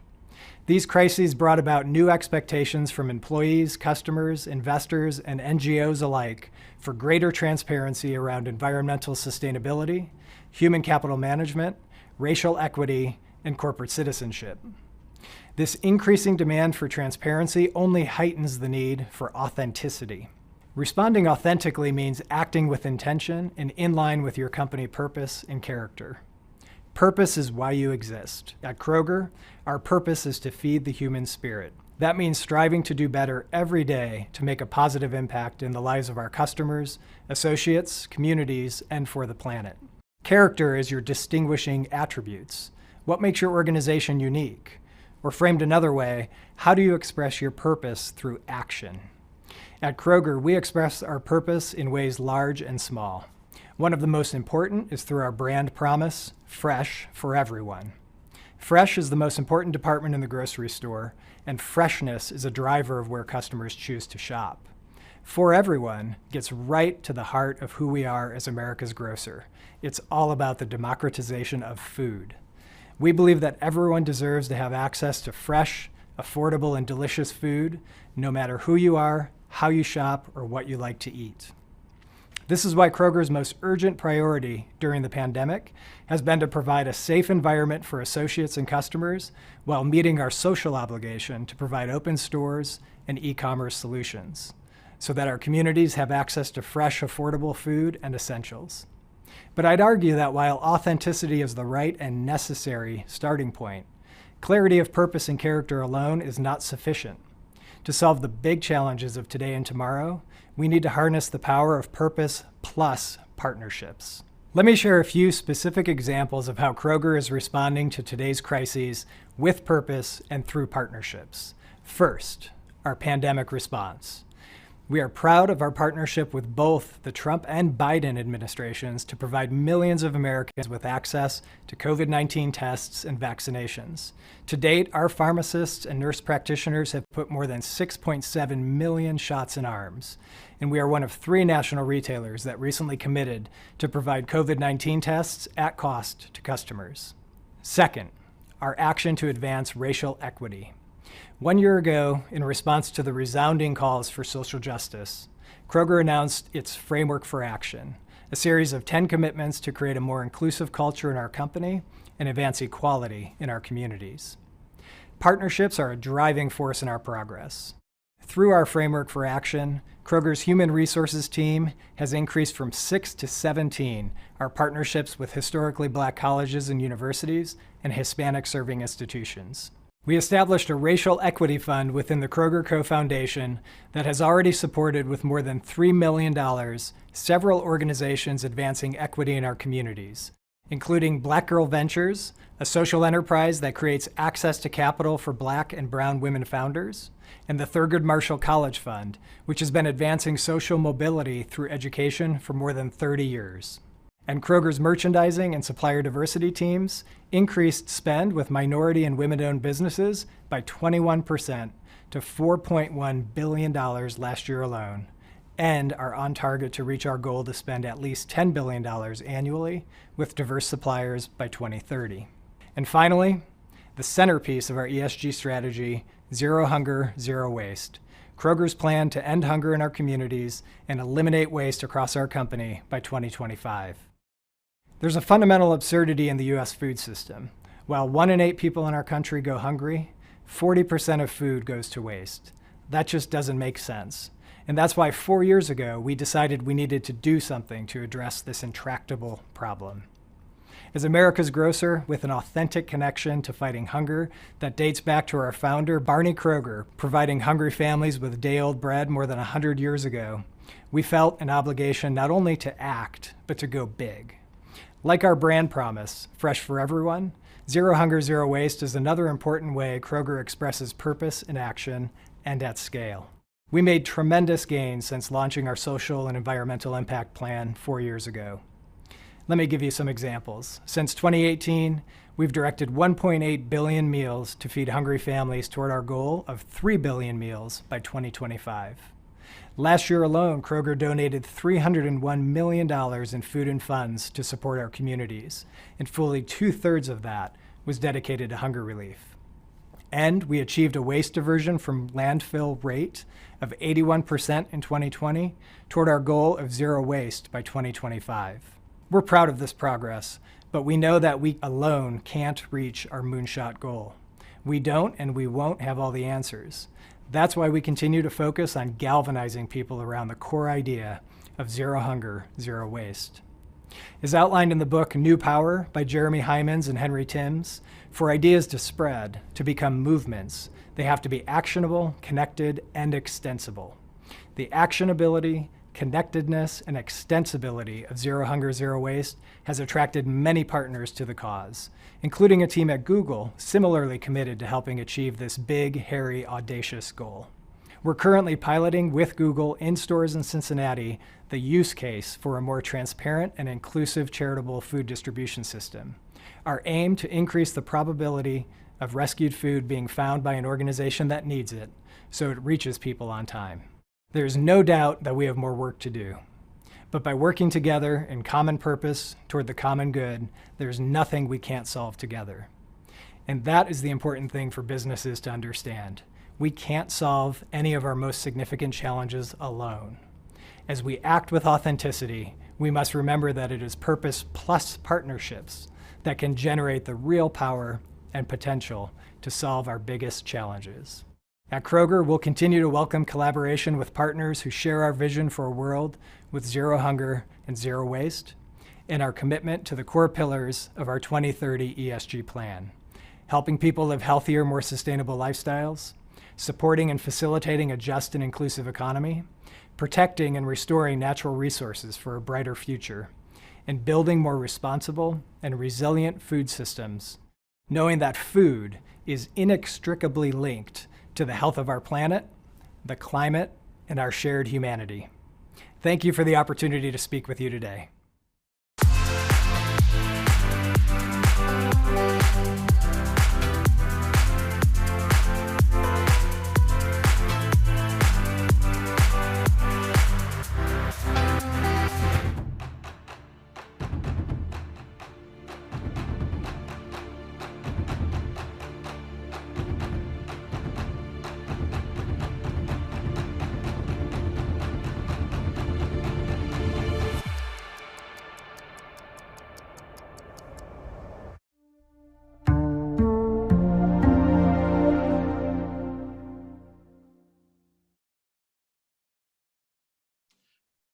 Good afternoon, everyone. It's wonderful to be here. I wish we were in person and I wasn't talking to a screen. I think that video would be great in the Hall of Flags playing, getting everybody pumped up and excited about food system commitments and our commitment to a healthier future. I'm Hugh Welsh. I'm the president of DSM North America. Many of you may not know DSM, but I promise you use our products every day. And in September, we made some transformative announcements. We announced really one of the greatest changes in our company's 120-year history, where we moved to be very focused as a health, nutrition, and biosciences company. And today, we're one of the world's largest producers of vitamins and minerals, carotenoids, probiotics, nutritional lipids, and a whole host of other ingredients that you'll find in food that humans consume, as well as food that animals consume. And with that great capability comes a great responsibility. And at that time, we also announced 5 key food system commitments to help work on food system transformation. And the first one was to reach 800 million people by 2030 who are suffering from micronutrient deficiency. So most of you are probably familiar with hunger in terms of not getting enough calories. And that is a grave issue today for about 48 million people. And we see the stories coming out of places like Yemen and Madagascar and Ethiopia at the moment. But there's a cohort of some 2 billion people who don't get the micronutrients, the vitamins, the minerals, the lipids that they need to reach their full potential. And we at DSM, together with our partners, have committed to reach 800 million of those folks by 2030. We already do much of that today. We have partnerships with organizations like Vitamin Angels to deliver vitamin A to children in places like Bangladesh and India to mitigate blindness. We have a long-standing partnership with the World Food Program, where we make these little things called mix-me sachets, which are point-of-use nutrients. You can put in those iconic red World Food Program, school feeding program cups and ensure that children get the micronutrients they need to reach their full potential. But we probably have reached about 70 million people already through that way. We also have a big partnership in Kigali, Rwanda, supported by the government of Rwanda, where we produce a nutritious fortified porridge to help mitigate childhood stunting in Rwanda, which is a massive issue. And I'll talk a little bit more about that in a second. So we hope to reach 800 million people, well beyond where we are today, with the life-saving, life-enabling micronutrients that we produce. And we think that that would be an important step in food systems transformations. We also want to reach 500 million people to improve their immunity. Now, I think all of us during the pandemic have been much more conscious of our own health, much more aware of what we eat, how that has an impact on our general health. And we know that there are a number of things that have an impact on immunity. One is obesity. When you look at the COVID-19 pandemic specifically, we can see that folks who are obese suffer far more adverse outcomes than those who are not. And so we're looking at new ways to introduce sweeteners, non-chemical, non-corn-based sweeteners to help reduce obesity through genetic engineering of microorganisms to produce things like stevia. We're also really focused on the issue of vitamin D deficiency. We know that there's strong science, many studies that show that low vitamin D levels in humans reduces immunity to respiratory infections, and as a consequence, adverse outcomes to things like COVID-19 or even the flu. And so we're bringing new products to market every day, new innovations every day, like this 25-hydroxy vitamin D3, that are far more fast-acting forms of vitamin D3. It have an impact much quicker. And we need to scale this up from a public health perspective. So we're always looking for partners in government and the NGO community to help you improve your own immunity through appropriate nutrition. The third commitment we've made is to reduce animal agricultural emissions on the farm by double digits. Now, coming out of COP26, many have heard the stories of burping cows and the impact that actually animal agriculture has to climate change. And we have developed a lot of new technology to help mitigate those animal agricultural emissions to improve climate change outcomes. One is of a product called Bovaer. Bovaer is a feed additive that you would feed to a ruminant. So that's a cattle, a cow, a sheep, and it can reduce enteric methane emissions from that ruminant by up to 80% from the moment the animal consumes the product. This is a big deal. You can have an immediate impact on greenhouse gas emissions and as a consequence, climate change by feeding the 1.3 billion cows worldwide this ingredient, and they have to consume about a teaspoon a day. So we're pretty excited about this new innovation that we've gotten approval for already in places like Brazil and Chile. We hope to hear from the European Union even this week and ultimately move a product like this into the United States. Last week, we announced at COP26 that we would build a new plant to produce this product at scale in Dalry, Scotland, where we already have a vitamin C production facility. We also have a host of other ingredients that can help reduce, say, ammonia emissions from swine or phosphorus emissions from the production of poultry. We think that we can bring our innovation in terms of nutrition, but also in terms of predictive analytics to help improve animal agriculture to make it more sustainable. But we know that folks are eating plant-based proteins as well, and we support that. So we're going to try to reach 150 million people with new innovations in the space of plant-based proteins. We have a new Canola Pro product we're launching very soon, and you will find DSM products, I would say, in many of the alternative beef-related products you find on the market today. It's imperative for us that these things are nutritious. And last but not least, our fifth commitment is to help at least 500,000 smallholder farmers achieve a sustainable income. We know that the tens of millions of smallholder farmers around the world are essentially sustenance farmers, and they can't produce food at scale to meet the growing demand. So we have to find a way to help them produce a sustainable income. Now, I mentioned earlier we have a joint venture called Africa Improved Foods in Kigali, Rwanda, that produces a nutritious porridge at a plant there for the government of Rwanda, but also for the World Food Program. What I didn't mention was that we source all of our raw materials, say the maize, the soy, the milk powder, from Rwandan smallholder farmers. That offers them an opportunity to borrow against long-term contracts to improve their mechanization, improve their fertilizer, improve their seed, and as a consequence, improve their yield and create a more sustainable living. This model is scalable, and we look to do much, much more of this going forward in places like Ethiopia, Kenya, or throughout the world. We also have pretty unique partnerships, what I would call private-private partnerships, and one is Partners in Food Solutions, where we work together with General Mills, Cargill, Ardent Mills, Hershey's, J&M, Smucker, and Bueller to allow our employees to volunteer their know-how, their technical expertise, to help African smallholder farmers and food producers improve their production. We're not sharing with them necessarily money or materials. What we're transferring is know-how, and that's what they thirst for. And partnerships like this going forward are tremendous opportunities for employee engagement to allow them to work directly with sub-Saharan Africa food producers and farmers from their desks or from their kitchen, like where I am today. These 5 commitments, we think, are going to create healthier people, a healthier planet, healthier livelihoods, and at the end, we think this means a healthier future for everyone. I table this today because we can't do this alone. We can do all of these little things around the world, and they do have an impact, but to create a scalable impact, we need partners. Partners in the private sector, partners in government, partners in the NGO community. And I invite all of you to partner with us to help us achieve these 5 food system transformation commitments and other things we can do together to create a healthier future for all. Thank you.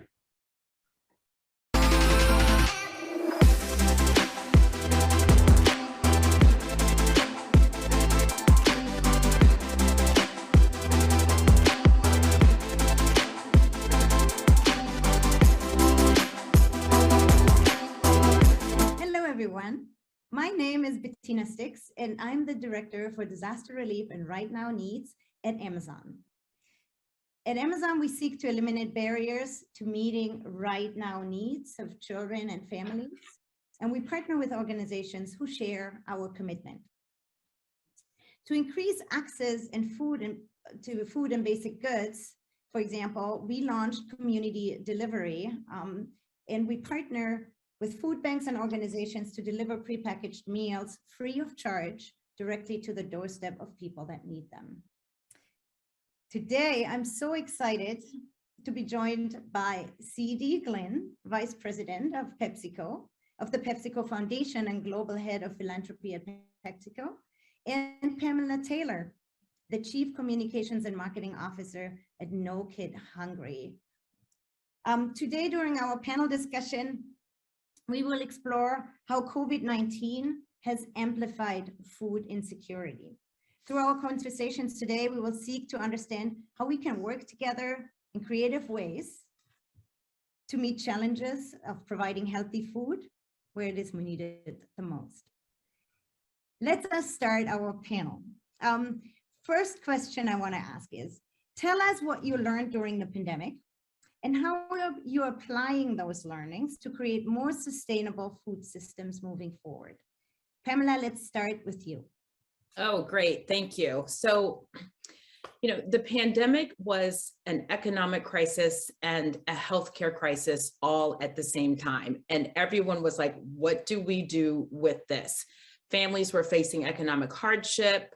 They were facing, poverty-like situations and health situations, and all of this for many families for the first time in their lives in some instances. And so we needed to figure out, how do we make sure kids are getting the food that they need every single day? When schools closed, kids were not in the classrooms, kids were not in the building, and food was not there for them. Schools had to figure out, how do we get everything we need so that we can deliver food to kids at home? So organizations like ours, private corporations, and the government all came together to make sure the things that needed to happen could happen. So let's start with what happened at the federal government level. The federal government had to lift some restrictions that were in place for food delivery for kids. USDA had requirements that food could only be consumed while on campus. That was not going to happen. The private sector wanted to step in and say, how can we help make sure nonprofit organizations, food banks, and other feeding institutions had the resources that they need? And then the nonprofits worked with all of those organizations to make sure the word got out and all of the things that had to happen. So school buses became delivery vehicles. We provided, grants for schools to buy coolers and heaters and refrigerators and all of these things that would allow them to transport food to kids at home. So what did we learn from all of that? The federal government did things that helped families by lifting the waivers, by increasing SNAP benefits, by putting together pandemic EBT, which allowed parents to have extra funds that they needed to replace the meals that kids weren't getting at school. All of those things together made us realize these should be permanent. These should not be just pandemic specific. We should be able to support schools in unique ways for innovative solutions in the future, not just for this 1 year. So that was just one example of some of the things that we were able to do. And what we saw that worked, we wanted. Let's move just because the panel is so short. I also yeah, for sure. Get a word in and just hear what CD has to say to that topic. Like maybe give us quickly your learnings, and then we'll jump to the next question. No, great. Thank you. Thank you for having me here today. It's a really pleasure to be on this panel with two critical partners in the food space, Amazon and No Kid Hungry. And I just want to be clear, as America's largest food and beverage company, agriculture is at the heart of what we do, and we're committed to sustainable food systems. But the pandemic, long before the pandemic, PepsiCo was working to improve nutritious food for children in communities where we live and work. We launched a Food for Good social enterprise nearly a decade ago to deliver nutritious meals to kids across the country, specifically when kids are not in the classroom, including after school, summer, weekends, and holidays, and during emergency school closures, much like we saw last year on an unprecedented level. And one of the most important things that we've learned in this pandemic is that the systems and infrastructure to ensure that people have daily access to nutritious food are not in place. The foundation's Food for Good initiative had to pivot and adjust how we source, pack, and deliver meals to kids away from the classroom while still abiding by social distancing measures. So along with Baylor, USDA, and others, PepsiCo helped deliver nutritious meals to children displaced by school closures in rural communities throughout the country.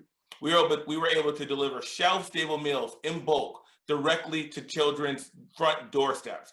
This delivery method was tailored to rural families whose remote access made it even more difficult to distribute meals in more traditional methods like grab-and-go lines. For example, in Alaska, we even use drones, and you'll appreciate this coming from Amazon, we even use drones to deliver meals to kids who were miles from the nearest road. So, we also partnered with Pamela and No Kid Hungry to get emergency meals to kids in South Dakota.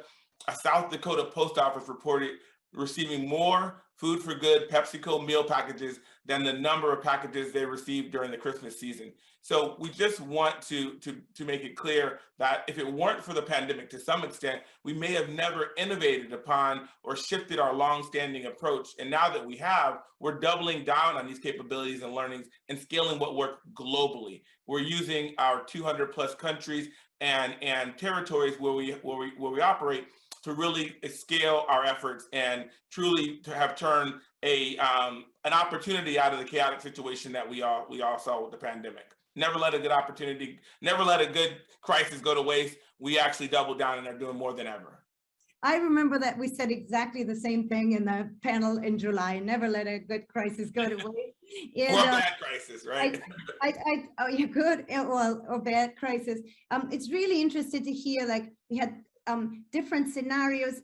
I heard access. I heard a lot of solving problems in a different way, innovating, and taking this to another level. They were like transportation and logistics became really important. And maybe just quickly, starting with you, CD, we can talk about the supply chain issues and how you really have, how they affected you and then how you overcame them maybe. You know, the supply chain crisis is exponentially impacting organizations across, the globe. But one of the things that's really interesting is that PepsiCo owns a large portion of our supply chain, and we've been able to leverage that with our Food for Good social enterprise and really still keep delivering meals to kids. So we have our own fleet of trucks, and we're able to mitigate and solve transportation issues, not only for ourselves, but for our partners by moving product and delivering meals to a large numbers of sites. So we actually have leveraged this capability in ways that we had never imagined. And it's also been an employment driver. We've created over 200 jobs in communities during this time. We're able to sort of leverage the talents of associates to make some of these deliveries. So it has been real challenges, but we, again, taking that glass half full approach and really using our capabilities to do more. We also, as a food and beverage company with a robust vendor network, we're able to source products that are fresh, frozen, and most importantly right now, shelf stable. So while we're still providing heating and refrigeration technology to our partners, we've ramped up our shelf stable meal production, and that flexibility is really important because these shelf stable products can live on the shelf for 4 to 6 months. So it's no need to prep them in kitchens or help with the staffing shortages that a lot of partners are facing. So there have been real challenges, but we've used our capabilities. We're here to help. We've sourced different materials. We're shipping meals. We're trying to do what we can, providing nutrition, and we want to work with other organizations to develop custom solutions. So, I just say, please reach out. Leverage us as we're leveraging. We will. I think there's lots of ways to work together. I want to go back to Pamela real quick, and I know that you've been a great advocate for pandemic EBT and kind of giving people the opportunity to just figure out how to get their food themselves and not relying on food assistance programs. But tell us, has the supply chain affected anything that you guys been doing as well?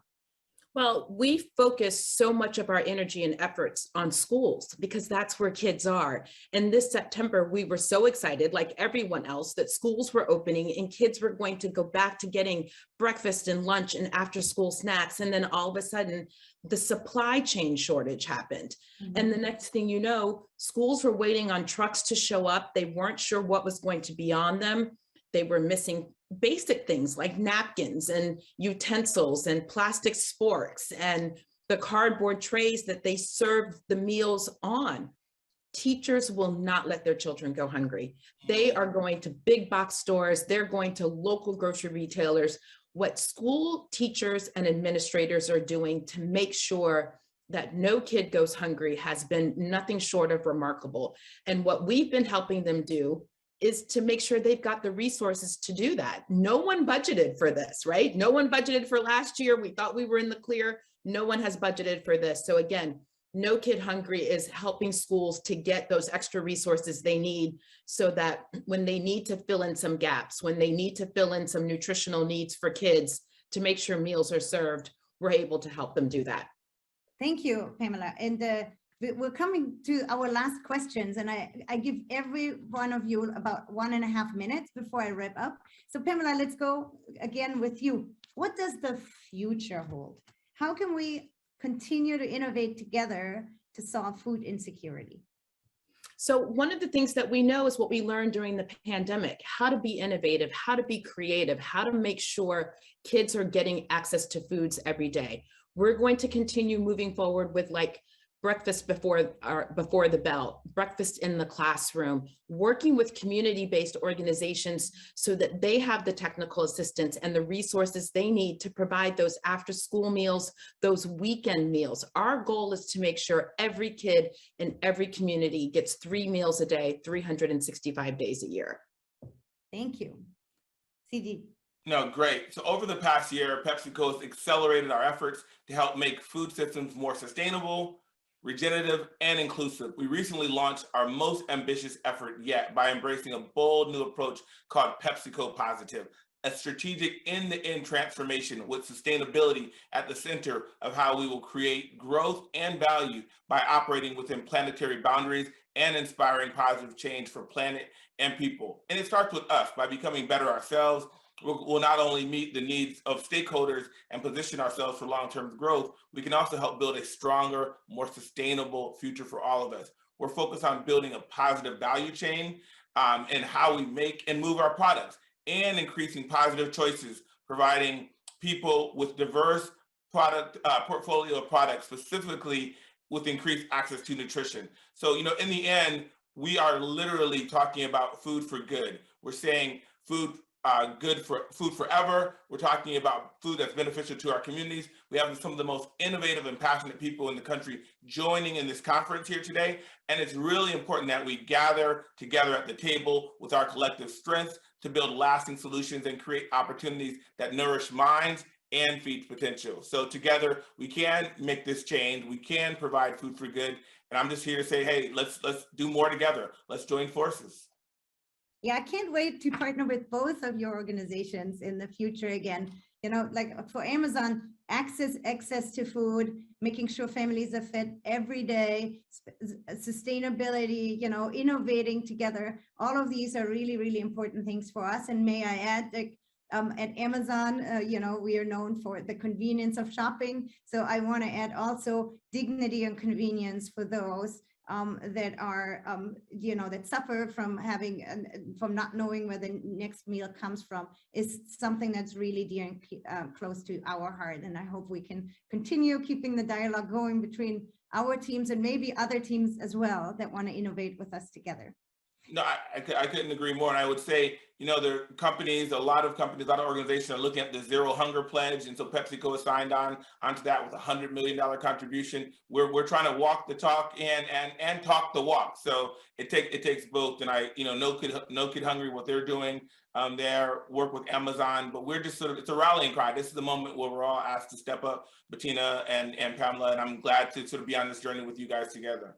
I couldn't agree more, CD. And the work that we're doing would not be possible without the incredible support of Amazon, PepsiCo Foundation, as well as so many corporations that showed up last year out of nowhere to say, how can we be helpful?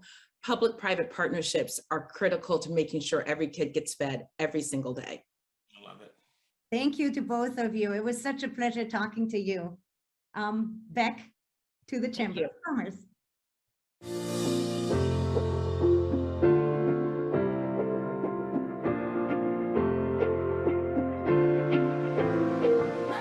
Hello, everyone. My name is Richard Ellis, and I'm the Vice President of Corporate Social Responsibility at Walgreens Boots Alliance. And I have the very great pleasure to introduce the next Citizens Award category for health and wellness. I can remember last year being one of the nominees, waiting with trepidation and a certain amount of nervousness for the envelope to be opened, so I can understand how the others are feeling. But I also remember how important this award was in terms of the celebrations that follow, both internally and externally. But perhaps more important was the catalytic impact it had upon our partnership with the United Nations Foundation and our Get a Shot, Give a Shot program. So whoever is the winner today, then I hope you'll be able to utilize this award to move on to bigger and better things. Without further ado, let's roll the video and see who's nominated this year. Thank you.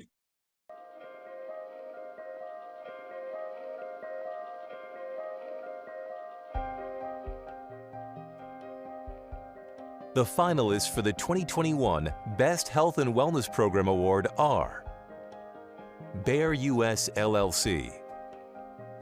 Bayer was the first pharmaceutical company to successfully operationalize Kits for Life, a first-of-its-kind program to enable donations of unused clinical trial supplies for humanitarian aid. By allowing direct access to product from all of Bayer US sites, healthcare delivery efforts are strengthened while positively impacting thousands of lives. Bayer is working with Kits for Life to expand the model globally Bayer's goal is to make this standard in all of its clinical trials and ultimately a pharma industry standard.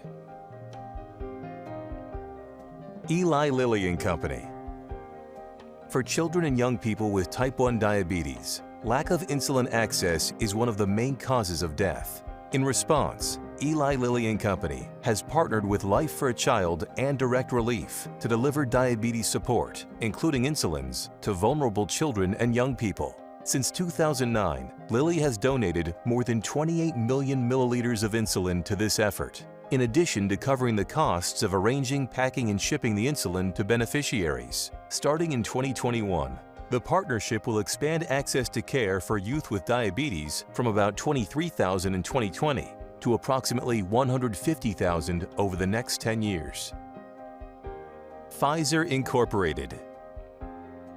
Since 2017, Pfizer has partnered with Direct Relief to make 1 million doses of overdose-reversing naloxone available at no cost to qualified U.S. nonprofit healthcare providers and local public health departments on the front lines of the rising opioid epidemic.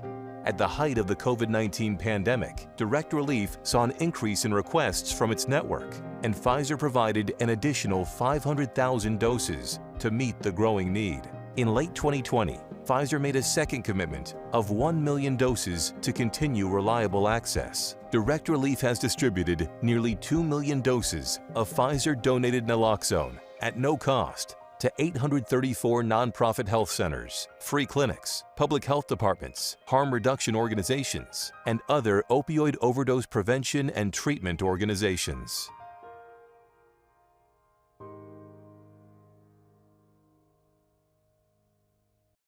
Wow, what a remarkable group of companies doing incredible work for our communities.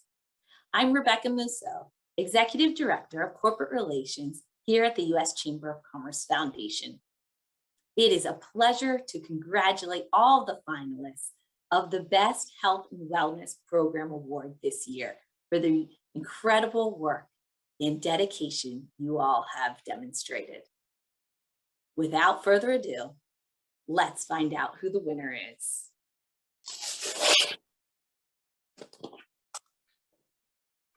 Bayer, congratulations.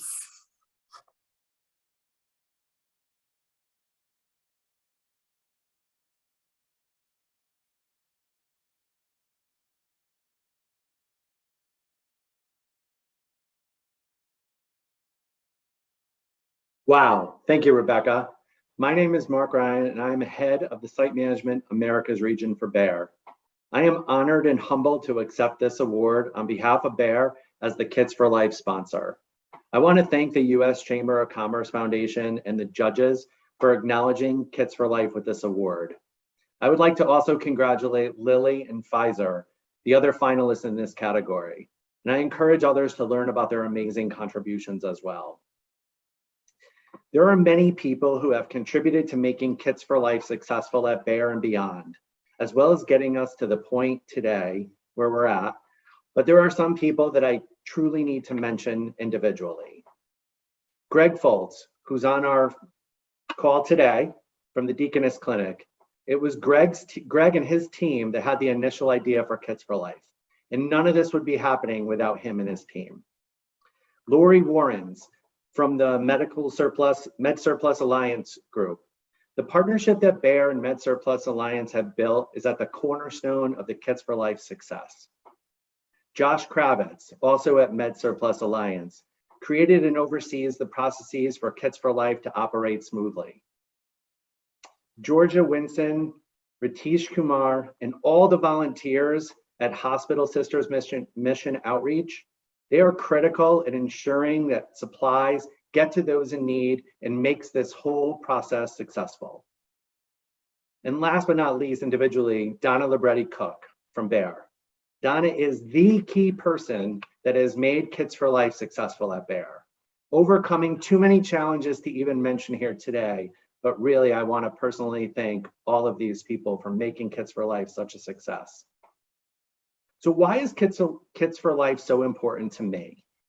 Kids for Life has the chance to make impactful change across the pharmaceutical industry for years to come.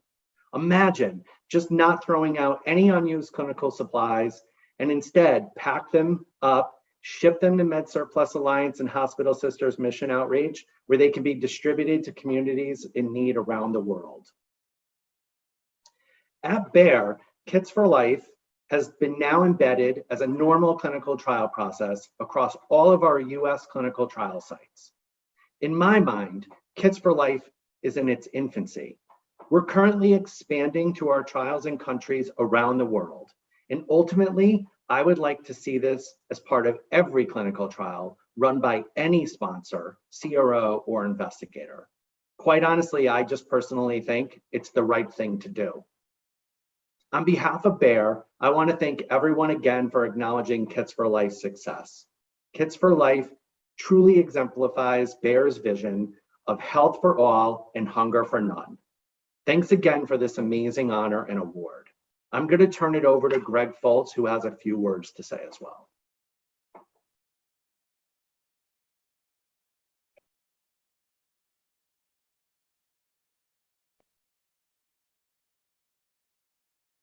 Thanks,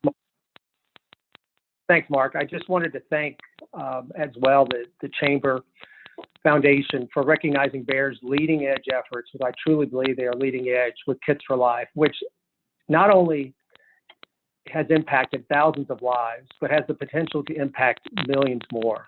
I truly believe the collaboration with MedSurplus Alliance and the Task Force for Global Health will lead to a new paradigm across the entire life sciences industry to divert millions of pounds of unused medical supplies from landfills for humanitarian aid, medical research, and medical education. Again, thank you so much for the recognition that you bestowed upon Bayer and the team.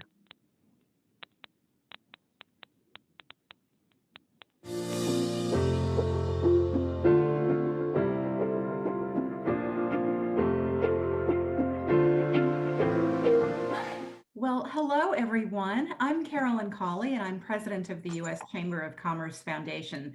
Thank you so much for being with us today. It's my honor to present a special recognition today, one that we started in 2019 to honor groundbreaking ideas and change makers who are really changing the world. At the foundation, we come to work every day knowing that business is an essential problem solver.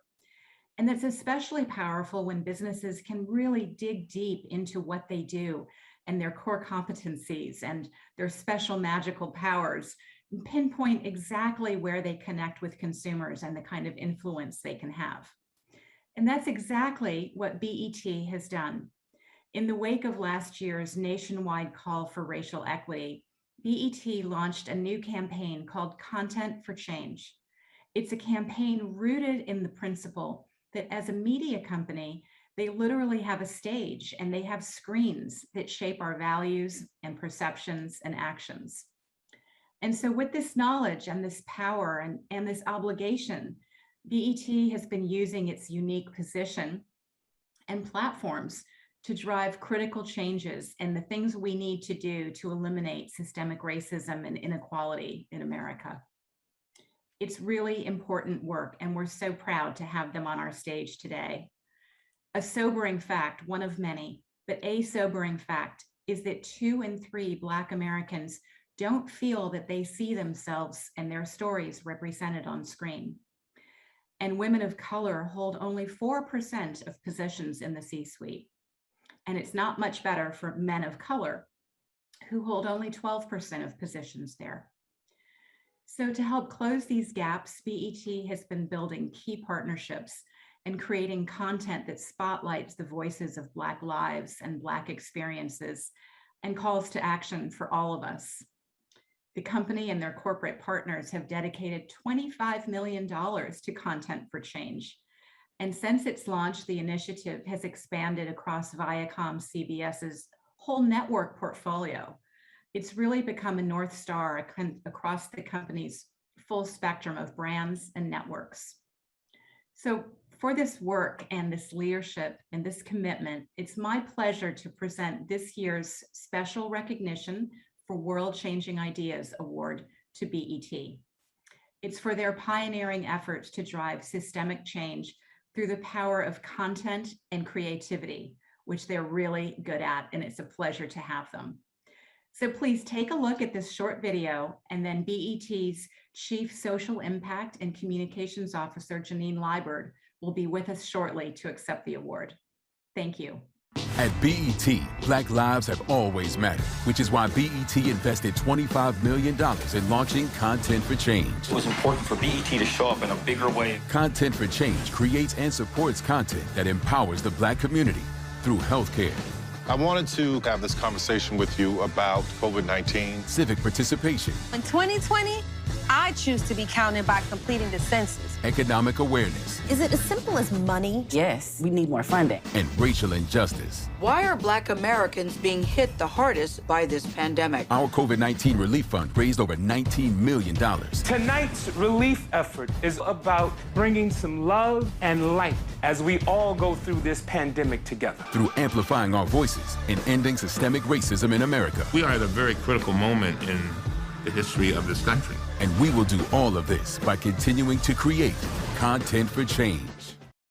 Thank you, Carolyn, and greetings, everyone. It is my absolute privilege to be joining you all for this wonderful occasion. First and foremost, I'd like to thank the U.S. Chamber Foundation for having us. It's really quite a privilege to accept this award on behalf of BET and Viacom CBS. Content for Change is an initiative that could only have been born, nurtured, and grown here at Viacom CBS. So it's just very, very special.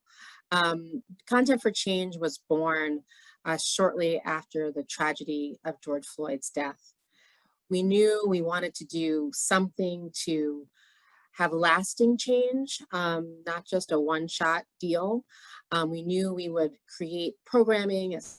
Storytelling is so powerful for us, but we wanted to do something more.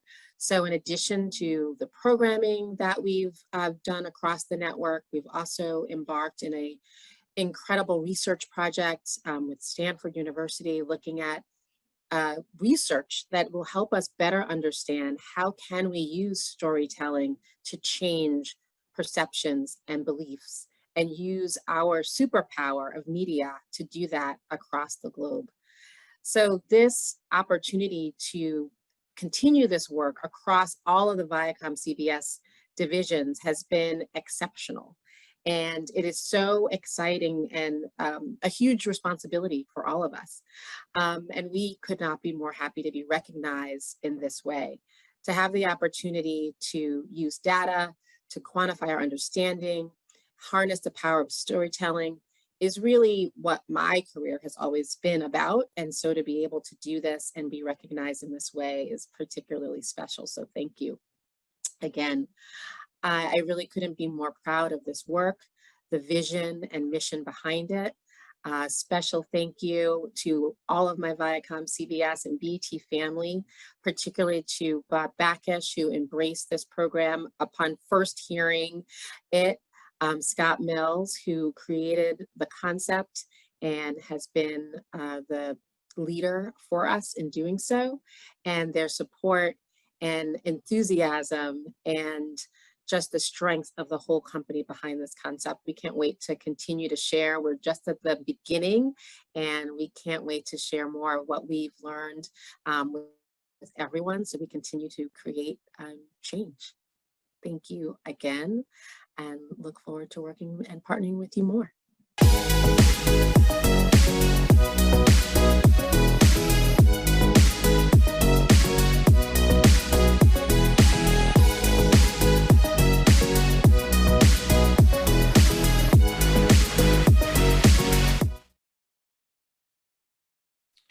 Hello, I'm Rick Wade, Senior Vice President for Strategic Alliances and Outreach here at the U.S. Chamber of Commerce. Thank you for joining us for this very important conversation as we kind of walk the road to racial equality and equity. You know, a couple of years ago, the U.S. Chamber launched a historic private sector-led initiative, the Equality of Opportunity Initiative, which is about addressing the policies, as well as launching and advancing and supporting private sector initiatives that address and close the race-based inequalities in the United States of America. This is a really important dialogue Difficult work, yes it is, but work that must be done nonetheless. And we look forward to engaging two very distinguished individuals to talk about this road to racial equality. Joining us this afternoon, Crystal Barnes, Senior Vice President of Corporate Social Responsibility and Environmental, Social, and Governance at Viacom CBS, and Gawain Patterson, Senior Vice President, Action for Racial Equity at Citi. Thanks both of you for joining me in this very important conversation. For having us. Thanks, Rick.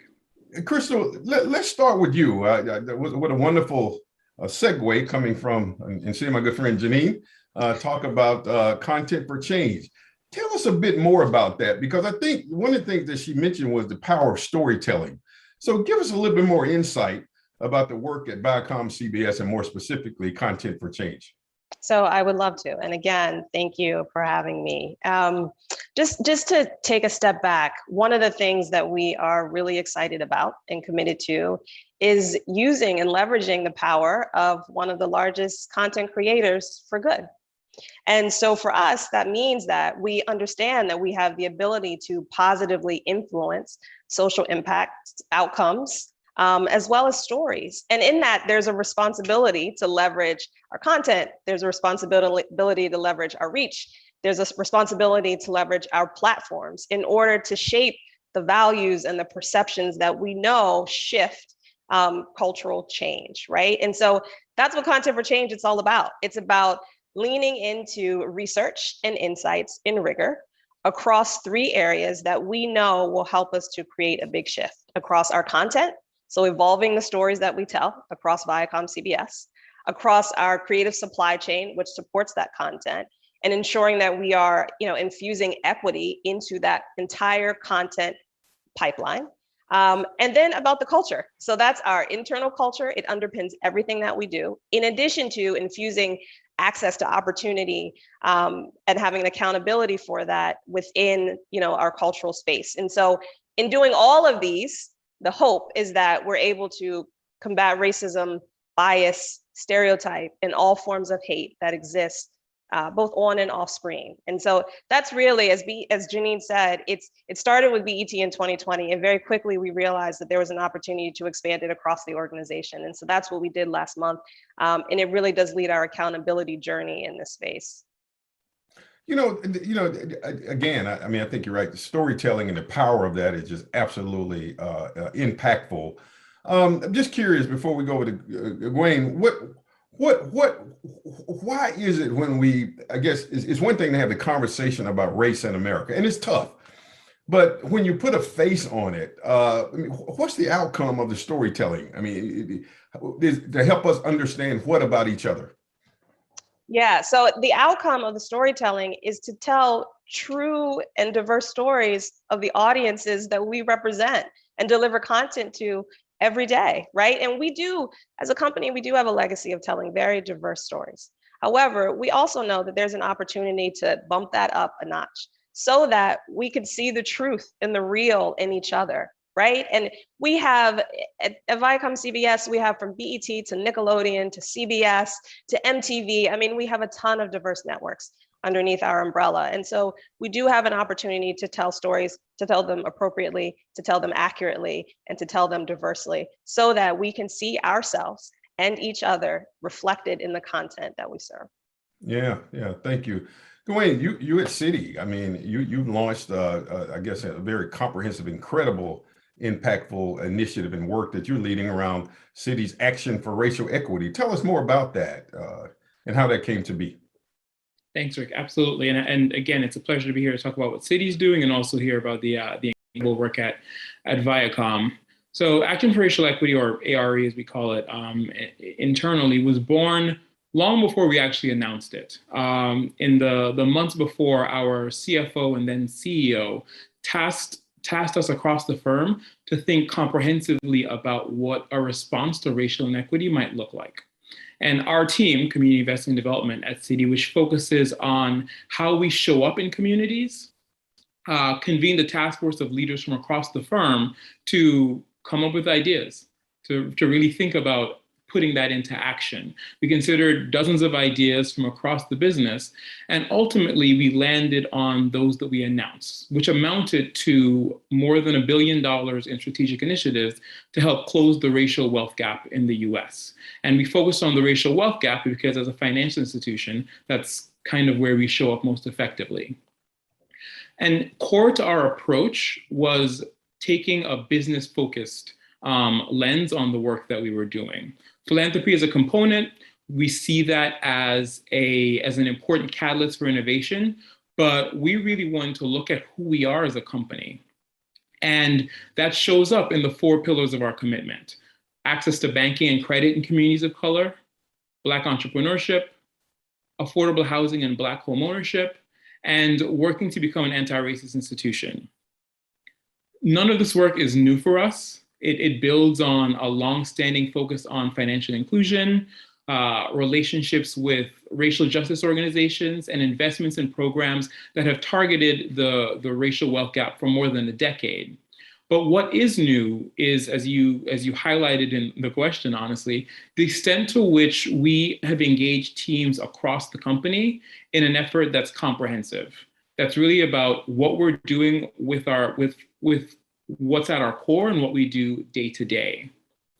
And what we're seeing early on is immense interest. So since the initial announcement, we've expanded ARE with additional commitments from business units, additional actions that are driving this work forward. We've had a lot of early wins. Last week, we announced that a year into our 3-year commitment, we've already directed $1 billion towards efforts that are focused on the racial wealth gap. And also, there is still a ton of opportunity. There are ideas that we're still getting new ideas from business units. We're working on them, and we're also continuing to identify and hear about things that business units can do that could have a meaningful impact on the racial wealth gap. So overall, we're seeing great progress, but with a lot of, excitedly, I guess, with a lot of work ahead. You know, there's a conversation here in Washington all the time about what is the most consequential issue in America.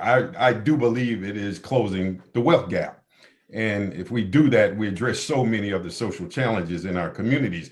But there's another value proposition that I guess sort of drives your work.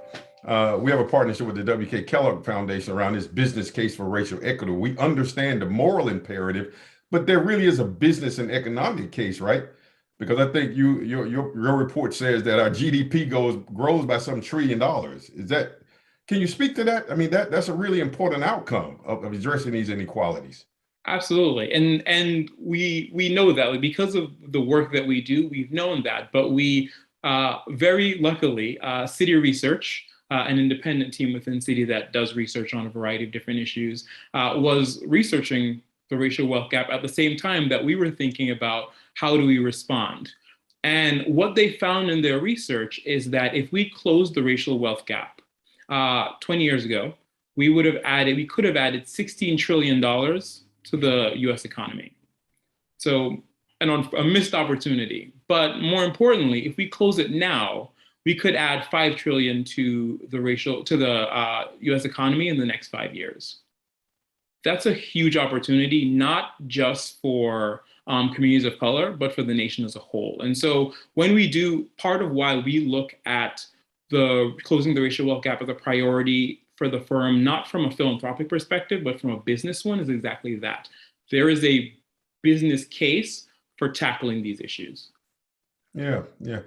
You know, Crystal, obviously, since the unfortunate murder of George Floyd, companies across America made announcements and pronouncements and investments. We as well at the Chamber, we convened some 6,000 business leaders and CEOs in dialogue, and that led to our equality initiative. But there's some conversation now. Was that a movement? Has the momentum sort of faded?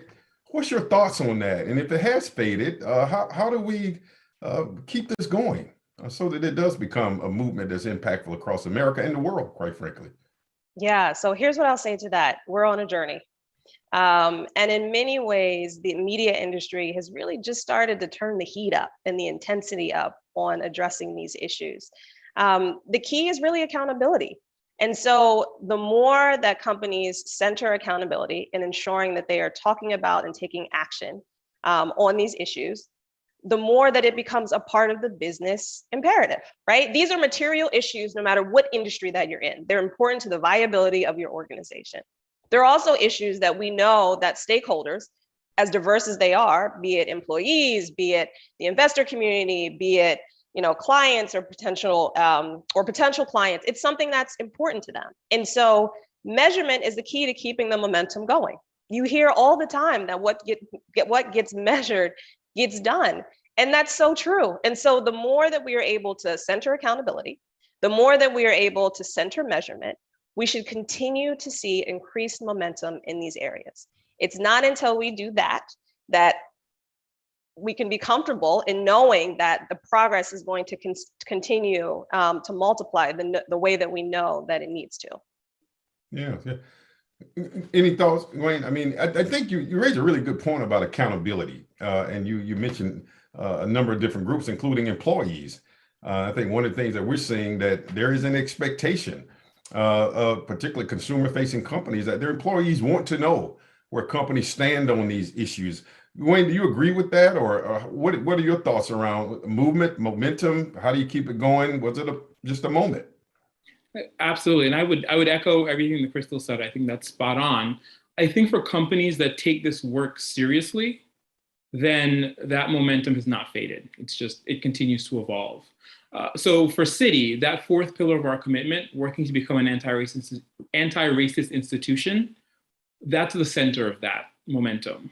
So more than just the specific commitments we've made, it's about continuing to look at the policies you have, your business practices, so that tackling the racial wealth gap, tackling racial inequity is part of your DNA. And that, I think, to the point of employees, requires building awareness, requires providing opportunities for employees to educate and engage employees in this work, and empowering employees and the teams across your company to take action. And so we've seen teams popping up across the firm that are putting racial equity not only in what they do, but in their titles.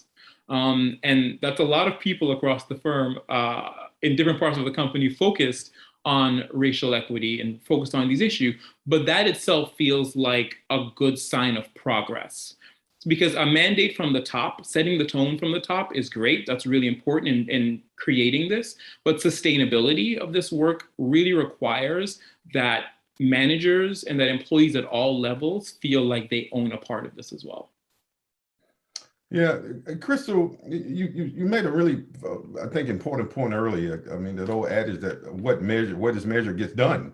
And when we launched our Equality of Opportunity Initiative, we spent an extraordinary amount of time on researching data. And in fact, we have a whole data center called Equality of Opportunity Gaps by the Numbers. How important is data and research to drive when we think about equality in America? I mean, it's key to everything that we do, right? It's one of the things that we wanted to make super clear with Content for Change was ensuring that it was literally backed by research, data, and insights, so that, to your point, we can show progress over time. We know that, again, we have a really rich history of delivering diverse content. However, we also know at Viacom CBS, a lot of those decisions have been made on instinct rather than impact measurement and research. And I'll give you a prime example, Pedro Zamora and The Real World. We knew that Pedro had a deep connection with audiences. However, we didn't necessarily know what the effect of that connection was and what the quantifiable impact of that connection was. And so there's an opportunity to dig deep into the research and analysis of it all so that we can change our practices, so that we can alter our strategies, so that we can build best practices to be able to share them with the marketplace and with the industry. Media has the power to shape minds, and we know that. And so the more that we can infuse research and rigor into that process, to be able to understand how we leverage diverse storytelling to move the needle on some of these very, to your point earlier, complicated issues, we have the power to do that, and at scale and in homes in a very personal way. And so, research, it's the core of what we think taking the legacy and taking it to the next level, and how we can have a unique, impact in our space.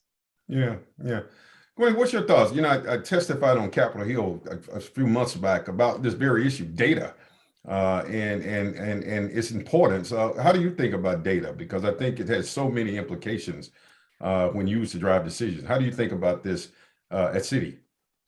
Absolutely. I think, again, measurement drives your ability to understand the impact.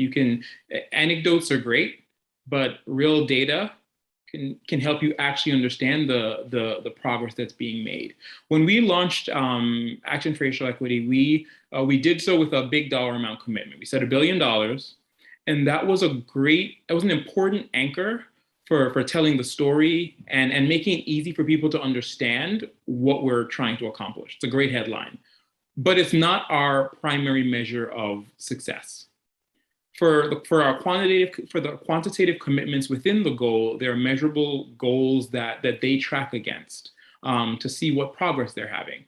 For the qualitative ones, we have a good sense of what the milestones are that demonstrate meaningful progress. Because when you're looking at policies and practices, everything isn't necessarily captured in numbers. And being transparent about that, being willing to tell people this is where we are, this is what's working, and this is also where we're not doing super well, has been a really important part of advancing this work. But for me, what we're already doing isn't the most important part. Don't get me wrong, like we have to continue to assess our process with rigor, or assess what we're getting done effectively. But we made a 3-year commitment, and closing the racial wealth gap is not a 3-year effort. So what is important is understanding that there's still opportunity there. We committed earlier this month to a third-party racial equity audit, which looks at our Action for Racial Equity commitments to understand the progress, but I think most importantly, to identify potential gaps and further opportunities for teams across the bank. So we launched the commitments we have with a deep understanding of what the issues driving the racial wealth gap are. What haven't we seen? What haven't we thought about that we can still be doing? That's what that effort's really about. And so I think for me, the most important part of measurement at this stage is finding the gap between what we're doing and what we can and should still be doing. Yeah. Crystal, I'm going to borrow your first name and ask if you had your own crystal ball, right? and if you were able to look out, say 5 years, recognizing, where we're on America and where we have come from and hundreds of years in this conversation about racial equality, what does success look like for your work at Viacom CBS? Yeah, so this one's pretty straightforward. It is being able to share quantifiable progress that we have made against all of the goals and targets that have been put out there, right? So we put a ton of goals and targets out there around diversity in our writers' room, around our directors, around our suppliers and our vendors and our partners, around our own employee diversity and where we want to go in the next 2+ years. And so in 5 years, we want to be able to tell you how we did, right? And we want to be able to show the progress, to Wayne's point, the areas where we made great progress and the areas where there's opportunity. And that opportunity could be through research, it could be through partnerships, it could be through working across industries. We are all working together in this space around racial equity. And so in 5 years, we want to be able to share that progress, because for us, once we're able to get down to the narratives that actually drive impact and drive change the way that we need it as a society, we then want to open source that, right? We want to share that process with content creators across the industry. And so it's, for us, it's being able to show our report card and to have a path forward to how we want to continue the momentum in all of this work. Yeah, thank you. What about you, Wayne? What's success look like, say 5 years out? My boss says often that what we're doing in our team is trying to work ourselves out of a job. And 5 years is a little sooner that I'm hoping that happens.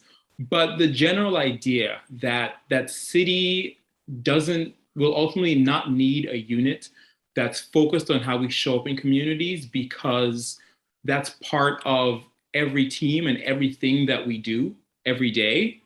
That's ultimately what we're hoping for. And so in 5 years, I would hope that we're closer to that our workforce, as Crystal highlighted, is more reflective of the communities that we operate in, that we've made meaningful progress against the goals that we have made, that we found where meaningful opportunities are, that we can make new ones, that we're willing to make even more ambitious commitments than the ones we've already made, and that we're seeing that across the private sector, so that other banks, other companies are willing to make the commitments that are necessary to tackle societal issues, so that this panel isn't driven by two people that work on teams that are focused on this effort, but that you can pull anyone from senior leadership in any firm and have them say, what does tackling racial inequity mean for you at your company? And they can answer that question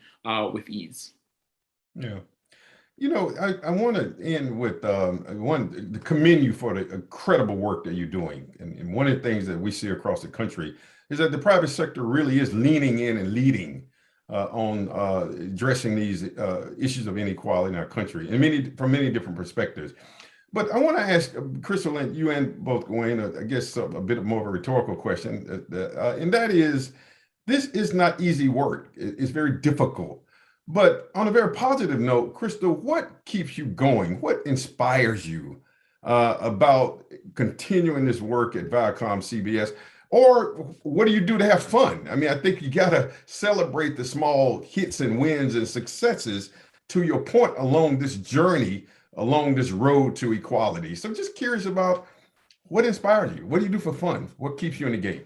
So I will say what inspires me is doing this work because my children need it.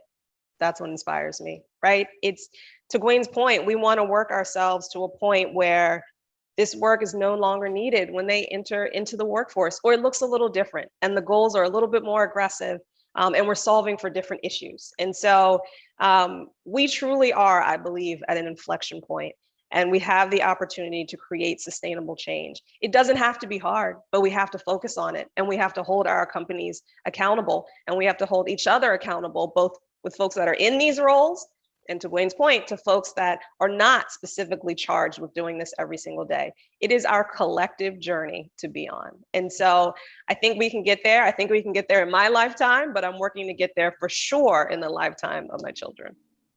Right. Thank you. Wayne? When I go to work every day, the people that I engage with, seeing their passion and their commitment, people that look like me, people that don't, and knowing that we're all on this journey together, that keeps me going. I know that I'm passionate about the work. I've been in this space for a long time, and so it's personal, but being reminded on a regular basis that you're not alone, and that other people are there working on this with you and care about it as much as you do, that makes it a lot easier to do. And your question about what makes it fun, that helps too, because you know what, there are challenging issues, but being able to sit in a room and work on it and laugh about some of the ridiculous things that come up along the way, it's a lot easier to do it. It's a lot easier to do the work when you can also do that. Well, listen, again, thank both of you. Thank you so much for joining the U.S. Chamber of Commerce Foundation and the U.S. Chamber in this very, very important dialogue. We do believe that it is through this dialogue that we learn, that we create understanding. And with that learning and understanding is real action that has to take place. And you're doing it. And in as much as we've made strides in progress in America, that I believe is undeniable, but we still have miles to go before we get to that place where, as you said, we And you know, I want to amend that too, Wayne. Not work ourselves out of a job, but work into another job or bigger and better and more I like bigger that. job. Right, exactly.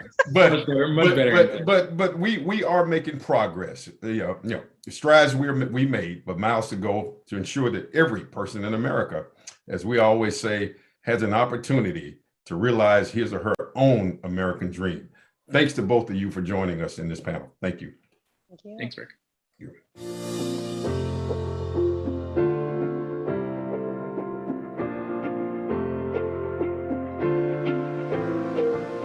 Hi, I'm Alex Cervello, Director of Corporate Social Responsibility for Verizon, leading our education and community initiatives. This includes our Verizon Innovative Learning out-of-school programs for young men of color and rural young women, which were recognized by the U.S. Chamber of Commerce Foundation for the 2020 Best Commitment to Education program. Although we paused the program in the summer of 2020 due to the pandemic, we were excited to welcome nearly 5,000 middle school students to 49 college campuses this past summer through a combination of in-person, hybrid, and fully virtual offerings. The pandemic has recast Verizon's view that an equitable school system is the key to a more equitable society, and there's a significant need for sustainable private-public partnerships to continue innovating our schools and preparing the future workforce. I'm thrilled to see 3 purpose-driven companies as finalists for the 2021 Commitment to Education Award. Thank you for your dedication and for demonstrating the powerful and direct impact the private sector can have on students.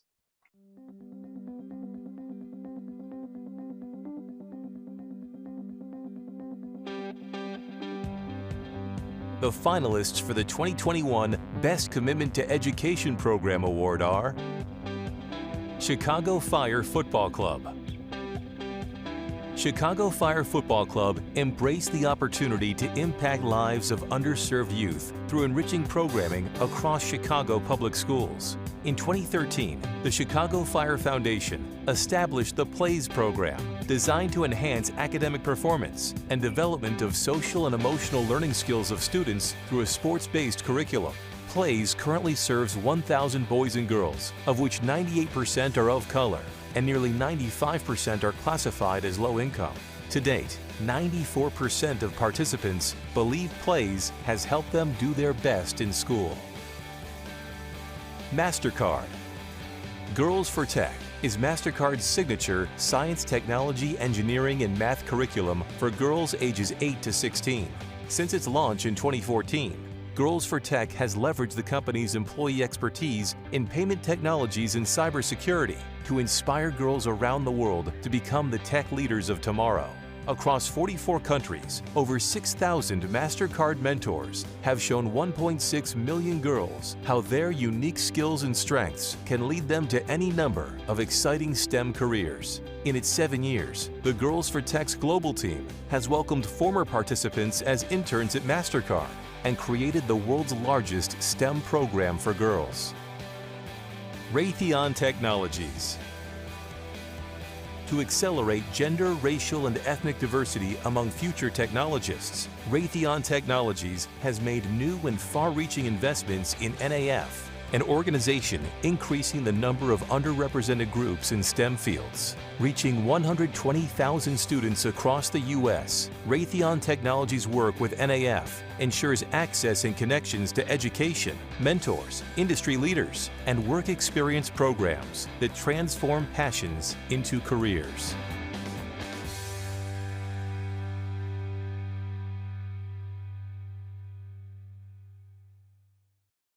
What a fantastic video and inspirational work by all 3 of our finalists.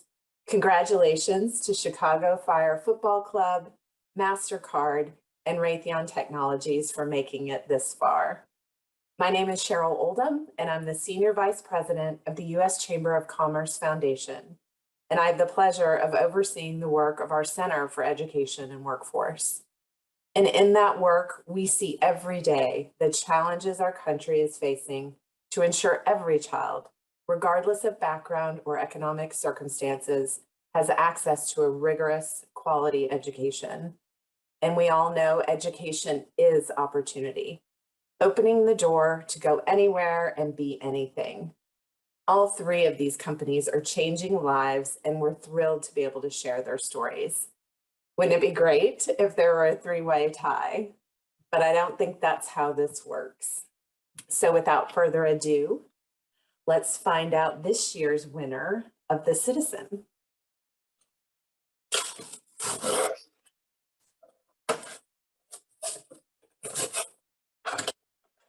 The winner for Best Commitment to Education is MasterCard. Congratulations. Thank you very much. At MasterCard, our goal is to connect our employees with purposeful work. Nearly 8 years ago, I founded Girls for Tech to engage our employees as role models and mentors in the very subjects they're most passionate about: cryptology, fraud detection, big data, digital convergence, and more. Today, we reach nearly 1.8 million girls in 49 countries, and more than 6,000 employees around the world have volunteered as mentor champions. They are the ones who are being honored here today because it's their efforts, their passion for payments technology that allow girls to connect these STEM subjects with possible STEM careers. On behalf of our chairman, Ajay Banga, our CEO, Michael Meback, and our Chief People Officer, Michael Vaccaro, our employee mentors around the world, Lauren Odelich, Emmy Morgantine, Ellen Lynch, and Jennifer Swender, we thank the U.S. Chamber of Commerce for Girls for Tech being acknowledged as the best commitment in education for 2021. This is indeed an honor. Thank you.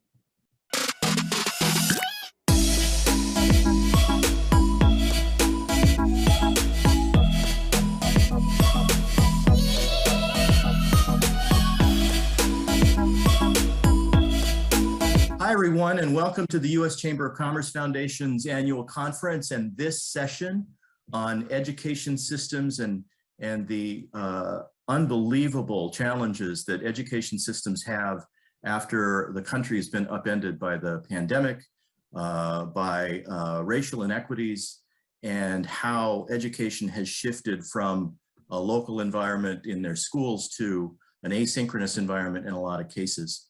We want to take a look at that today and the shifts that have been made and how companies can and must step in to support school districts and support learning, especially for the undervoiced and underserved around the country. So we're going to talk about today, this session will look at those investments that we're making. You're going to hear from some great speakers that I'll introduce in a second. But we're really looking at how we're addressing learning loss and loss of opportunity across the US and how public-private partnerships are making a bigger difference. So today, I'd like to introduce our four speakers. First of all, Dr. Lavelle Brown, who is the superintendent of Ithaca Public Schools, who has also been seen on many of the Discovery Education Equity Talks, which are excellent. I recommend that you look those up. Christy Becerra, who's the Director of Global Corporate Responsibility for Raytheon Technologies.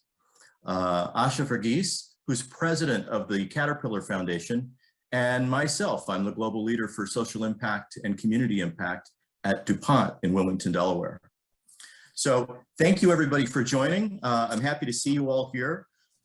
We want to just get things started by introducing Dr. Lavelle. I want to talk to you for a second about just sort of setting the stage for how this conversation is going to go today.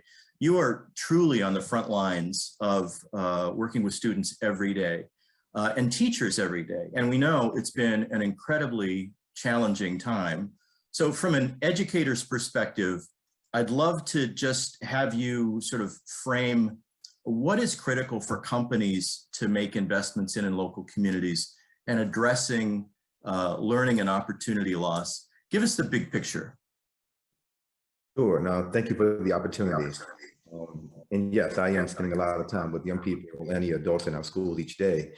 And I will start with the thing they're saying to me most often is, let's stop referring to it as learning loss. Young people are getting an A in life who aren't necessarily even in our schools right now. They're taking care of their families. They're being resilient. They're working around the clock. They're balancing things that I couldn't have imagined balancing when I was a young person in middle and high school. So, and they also say to me, we can't lose something we never got. And they highlight for me how our schools were broken prior to the pandemic. And if coming back, they need to be fundamentally different in order to meet their needs. So when we talk to young people, they share deficit thinking and language with us, and they want us to change in that usage. And they go so far as to say the issues we're dealing with right now that are problematic, in addition to the schools not being designed to meet our needs, are that our families are financially stressed. We're experiencing food and housing insecurity. We've lost family members. Many of the young people I'm talking with right now have at least one family member that they've lost. And those stressors are causing many, many conflicts internally and externally when young people are thinking about how to navigate our schools. So as I'm thinking about how companies and organizations can support our communities right now, it's in those things that have always been issues, have always been inequitable. Let's rally around our communities, rally around our young people holistically, and let's design something that will give them a sense of belonging and give them an opportunity to build some agency and not continue to put in front of them things that we know were designed to exclude. Great, great comments. And to just think about the broad spectrum of challenges that we don't even think about every day. Thank you for highlighting those.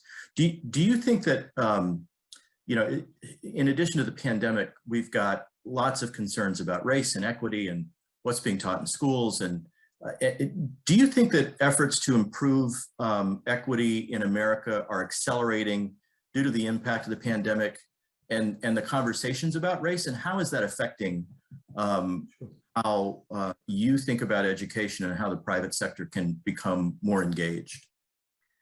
Yes, I do see the conversations and the work accelerating because you see and hear about the resistance, and you hear about more and more resistance. And this is grounded in history. Whenever we go after equity in a real way and inclusion in a real way for young people who have been traditionally marginalized, the resistance will be fierce.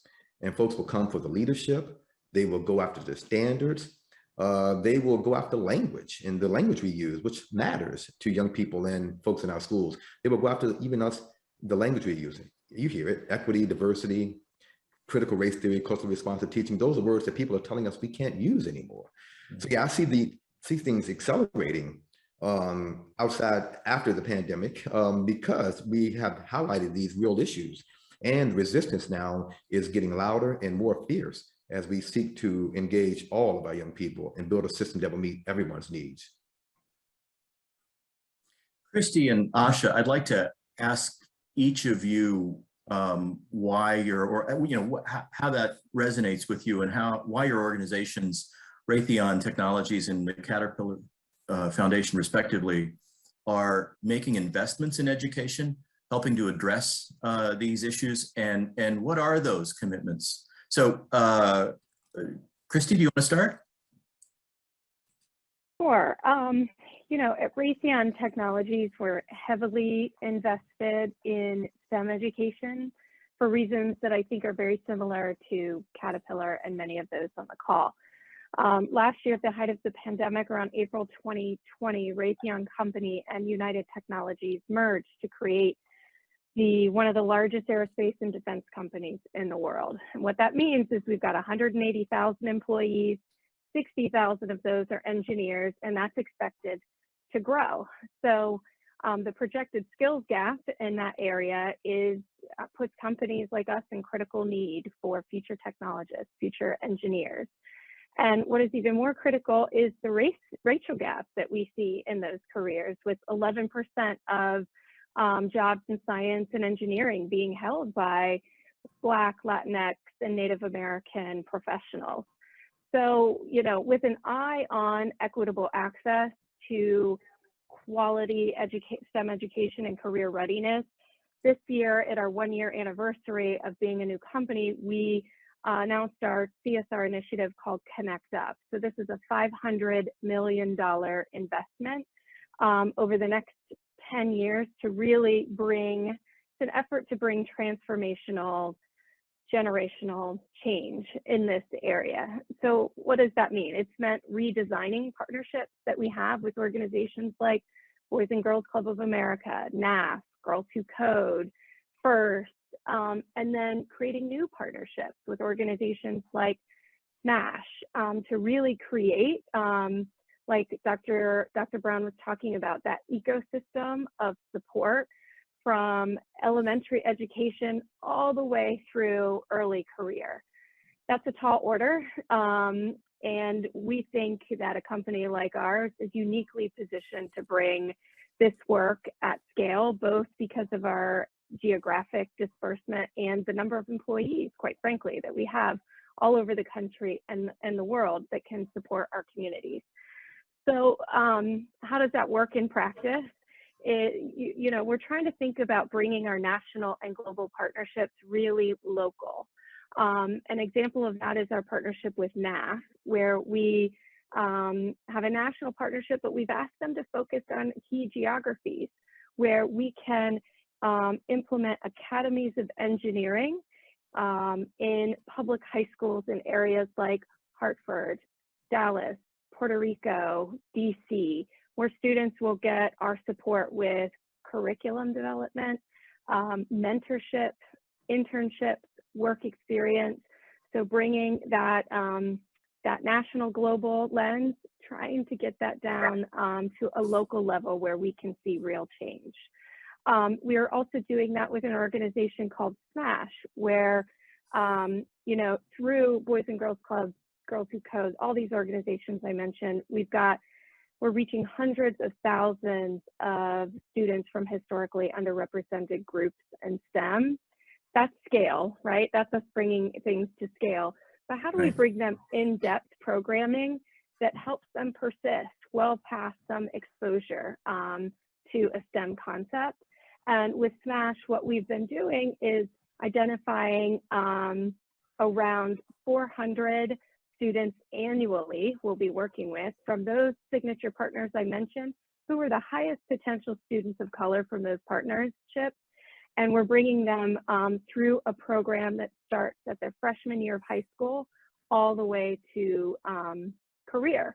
And that's through skills training, pre-internships, scholarships, addressing financial needs these students might have, and bringing them into traditional internships and giving them priority access to careers. So our whole platform has been around identifying the barriers, working with our stakeholders, figuring out how we can help break down those barriers from scale to depth to ensure students from all backgrounds persist in these careers. Wow, that's amazing. I was going to ask you about sort of the equity lens, but it sounds like it's endemically baked in to how you think about addressing education and all of the determinants around it. It sounds very outcome based, which is just amazing. So congratulations, that's impressive. Asha, how about telling us a little bit about how you're addressing education in general and through the Caterpillar Foundation, and where specifically your investments are going? Sure, thanks for that, Pat, and great to be here with the rest of the panelists. The Caterpillar Foundation's had a long history of investment in education since its inception, 70 years ago. But what's been fascinating for us is the evolution that we've made in this particular space, and very similar to some of the other panelists, as well as where corporations are seeing, it has truly been an evolution for us in really being intentional and staying focused in the STEM space, and really looking at our investments to say, if we're looking to build resilient communities, workforce is such a critical part of that investment. And very specifically, as we look at the pace at which the industry is going, and from an industry perspective, we know that the jobs in science and technology are some of the fastest growing worldwide, and it's absolutely critical to invest in those jobs as it is looking to tackle some of the global challenges. And I think we know that in the US alone, economy is predicted to have between 2016 and 26 about 11 million jobs, and majority of them focusing on STEM.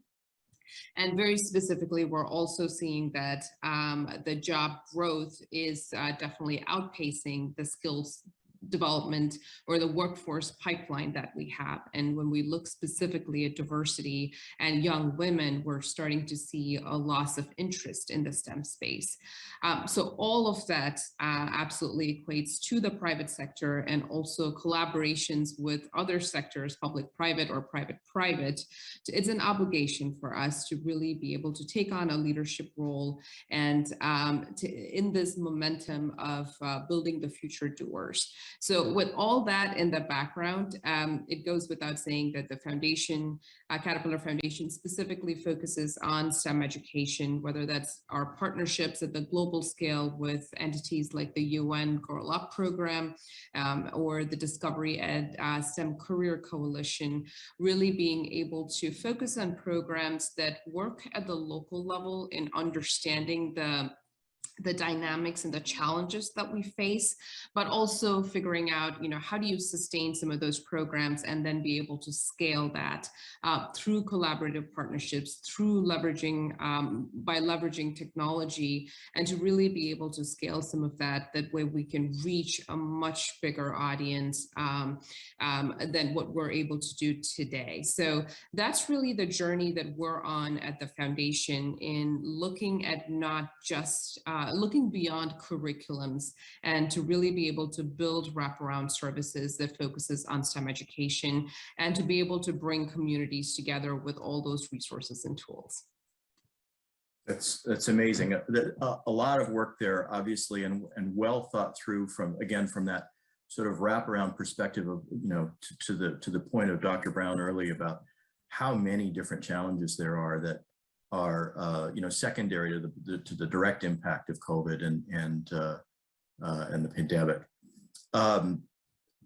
Christy and Asha, I'd love to hear a little bit more about some of the specific partnerships that you have started that help to address these issues, but have been done collaboratively with a single partner. So, for example, Christy, you were talking about I think junior achievement and, or I'm sorry, Boys and Girls Clubs. I've got junior achievement in my head. So I'd love to hear about some specific programs that are starting to nurture your education agenda and making a difference in your communities. Christy, do you want to go first? So, yeah. So, our partnerships, like I mentioned a little bit before, but we really are thinking about scale and depth. So, and through the trajectory to create this ecosystem. So with organizations like Boys and Girls Clubs, as an example, we know have vast reach across the country. And they, one of their programs is called DIY STEM, and it's their most utilized program on their platform, but it really needed to be revamped to make the curriculum itself more accessible, more culturally relevant.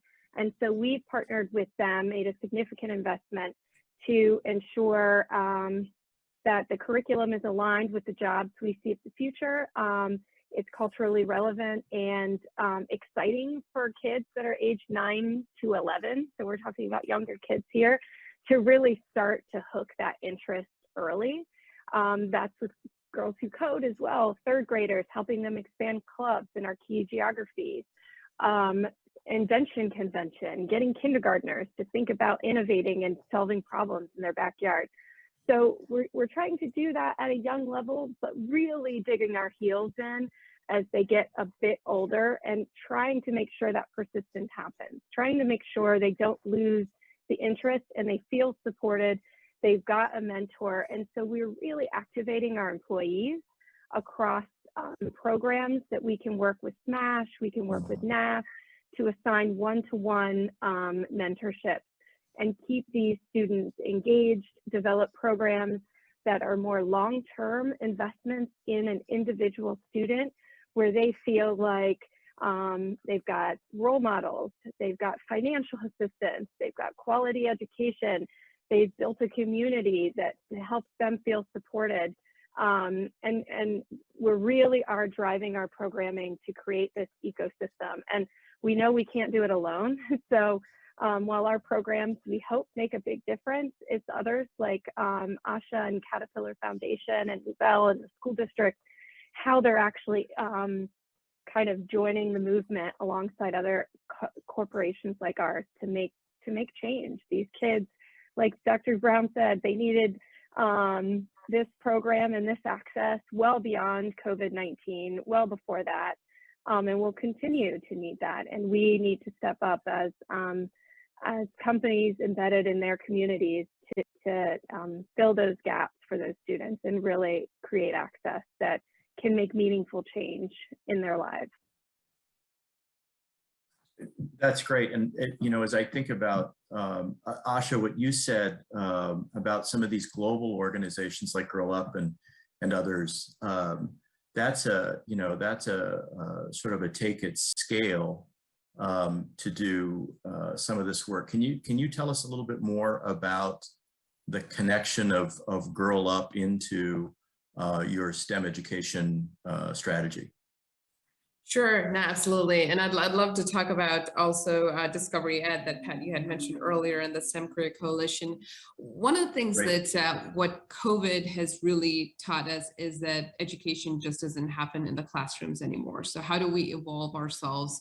And what we did at the Caterpillar Foundation is really look within our programs to say, how do we need to evolve in order to meet some of the challenges that we're seeing in our environment today? So I think virtual learning is one aspect of that we have intentionally incorporated, whether that's working with Girl Up and looking at virtual platforms, or even working with Discovery Ed and the Careers Coalition to say, how do we build beyond curriculums, but really complement curriculums to be able to develop some of these STEM-based programs that are hands-on, that are project-based. I think the silver lining of this pandemic has been the reach to be able to reach more underserved population, more under-resourced population through some of these programs. And how do you really think about leveraging the technology in the STEM space? So that's one aspect of it. And very specifically with our Discovery Ed partnership and National After School Association has really been around showcasing a portion of mentorship, because one of the feedbacks that we've received in the STEM space is that a lot of times students don't necessarily see a future in companies like ours in manufacturing space. So how do you really bridge that gap between the two, to be able to showcase careers that they can aspire to, that they may not have been aware of? How do you bring in, curiosity in the space of STEM, the power of play in the space of STEM? So it's a lot of those innovations that we're really excited about, that really allows us to expand this particular area. And now with hybrid learning and virtual learning, how do you really incorporate that into a lot of our partnerships, as Christy mentioned, with the Boys and Girls Club, with the Girl Up program, or even Discovery Ed. And hopefully this will really enable us to scale some of these programs at a global level. And to the previous point of, the realities that we cannot do this alone, and hence partnership is so critical for us across sectors, within sectors, to really be able to tackle the challenge that's in front of us and ahead of us. Absolutely.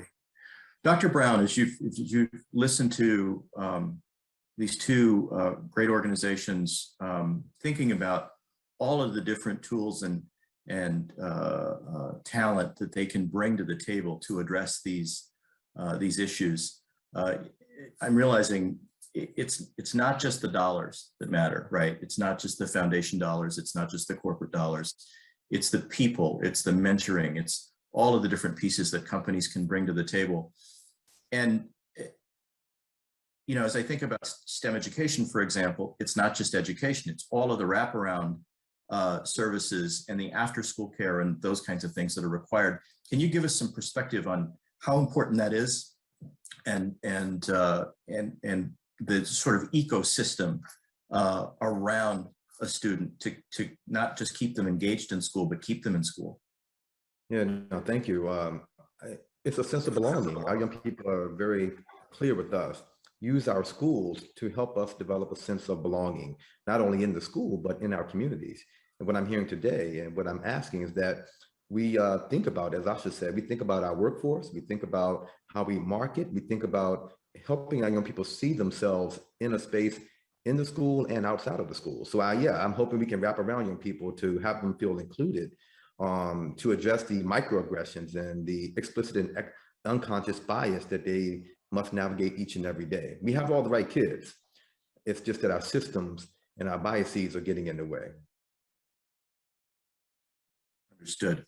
And so as you think about, these issues, and companies want to help. There's a lot of companies on this session. There's a lot of nonprofits on this session. And as we think about all of those who really want to sort of dive in and help with education in their communities or at a broader scale, like Christy and Asha are achieving now, what's the most important thing from your perspective, Dr. Brown, on how they can get involved and what should they know? Yeah, be in our spaces. Right now, folks are coming into our spaces to tell us what we're doing, even though we aren't doing it. Teaching critical race theory, for example. I'm asking folks to get a sense of what it is that we do, to inform it, to support it. So yeah, we need folks who are involved, who are thinking about how to improve and how to move forward public education, not to destroy it. So I don't know if that's through volunteer efforts. I don't know if that's just on the side, but yeah, just get involved, be connected to what we teach, how we teach it, inform it, and then provide a space back in your spaces for our young people to come visit and to see themselves represented. Asha, let me ask you this. You've done so many partnerships in your career and created a lot of impact. What's the best advice that you can give a company who may not be investing in this space in terms of how to create those kinds of partnerships, either locally or broader? I think it's a great question, Pat. I think as corporations, we definitely think about what's the unique value add that we're bringing to the table. As you mentioned, it is not just about the resources foundations can bring, it is the full DNA of the company. And that is one way in which we've always looked at partnerships, is what's the unique value add that we bring to the challenge, and then look around the table to see who else can be additive to that. Because we don't always bring all of the technologies and the know-hows and the brain power to it, but there are other organizations that can absolutely build up on top of that and to be able to build a more cohesive collaborative partnership. So that has always worked well for us as we look at some of the local challenges and really reach beyond our own sector, to look at nonprofits, to look at government agencies, or to look at academic institutions, to really be able to build that cohesive environment to address some of the challenges that we're seeing in the ecosystem. And as we move forward, as resources are getting more and more precious, it is absolutely inevitable that you cannot go through this path alone, but how do you consistently look to build those partnerships, which is why coalitions and convenings are so important and such a critical part of how we tackle some of these global challenges. Excellent, great response. I think it makes me think, Christy, from Raytheon's perspective, partnerships are hard. Partnerships require an agreement on goals and what the steps are, what the strategy is to get to outcomes, not just outputs. You've done a lot of partnerships as well, and I wanted to just ask if you have advice for those who are either trying to start a partnership or have challenges in partnerships when there are disagreements or things go off track a little bit. Do you have any examples of that? I know I'm kind of catching you off guard because this is not a question that we plan to ask. This wasn't on my list of questions, but I have a couple ideas. No, that's okay. Yeah, so I do. What we need to do is really be flexible. I mean, our nonprofit partners are truly on the front lines. Our educational partners are on the front lines. There are a lot of examples, especially in this last year, of when we've just had to say, okay, we know what the agreement was when we started this partnership. How do we make it better? How do we adapt? And how do we change to really meet this critical need? You know, a quick example of that is, while many companies, we heard from our partners, were pulling back on internships, on funding, on all these moments to keep students connected. So we went from having 60 students in work experience programs to 600. We leveraged, as Asha said before, the virtual reach, and we got 600 students online doing high touch programs that were around projects of value in our company, pre-internships, and many of those were paid, and most of the students come from historically underrepresented backgrounds. Could we have done that, or would we have done it at such a quick scale, growing 10 times over in 1 year? Maybe not. But after listening to our partners and really understanding what their biggest challenge was in this critical moment, we sort of shifted and we built something that we felt could meet the moment and help support their needs. So be flexible. That would be my biggest suggestion. Flexible and firm when you as a funder can maybe help put those barriers in place and help you know, activate your employees. So that's the advice I'd give. That's great. That's great. And thanks for handling that really tough question that wasn't on the script. I see we're getting close on time. So I just want to thank all of you today for a great conversation, lots of great advice. Appreciate all the good work that you do. And I'm hopeful that we can continue to have this conversation. I know, Dr. Brown, this conversation continues in a lot of the Discovery Education Equity talks, as we mentioned earlier, and just really excited that you could join us today. So Asha, Christy, Dr. Brown, thank you so much. And thanks to you, the audience. I hope that you will, you're signed up for many of the other sessions during the conference, and thank you for joining us today.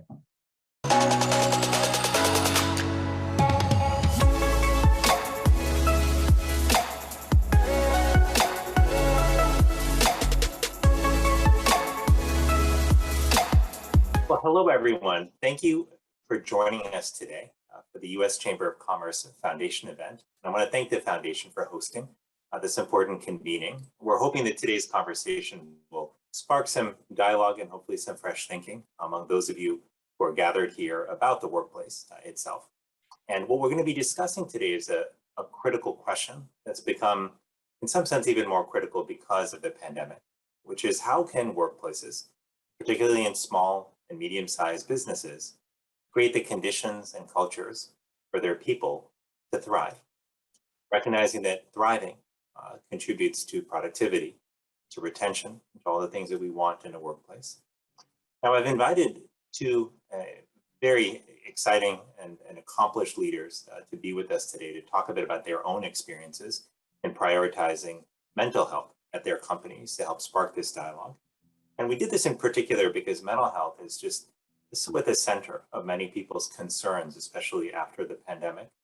We know that in a time being called the Great Resignation, when many people are leaving their jobs, many of them even without having a new job in hand, that one of the things that people are looking for is an experience at work that will ultimately support their well-being.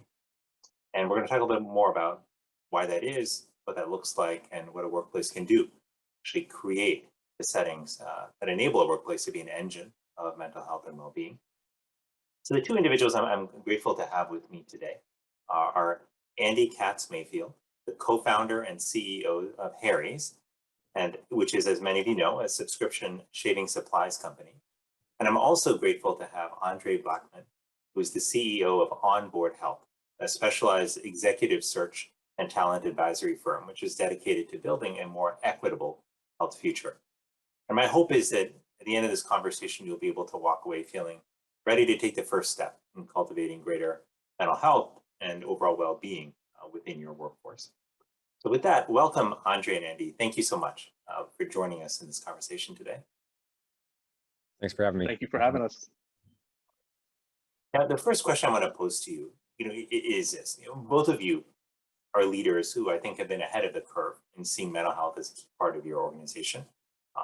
This is something that really resonates with me because as Surgeon General, one of my key priorities is to focus on mental health, recognizing just how much of our health and well-being has been impacted during this pandemic, but also how much we were struggling with mental health before the pandemic. As you know, better than anyone, our struggles with mental health have downstream impacts on our physical health, on how our kids do in school, and with how people perform in the workplace. So I've been really encouraged by what both of you are doing in your organization. But I was wondering if you could tell us a little bit about what informed your way of thinking about why mental health is so business critical. And I'm curious how you decided to approach it in your workplace. Sure. Well, I can go first. I think about, at Harry's that we think about mental health through both an external, lens and how we orient ourselves to customers in our community, and then also internal. And by way of background, when we started Harry's back in 2013, social mission was always sort of at the forefront and core of what we do. So we set aside 1% of our sales to contribute to social partners and social causes.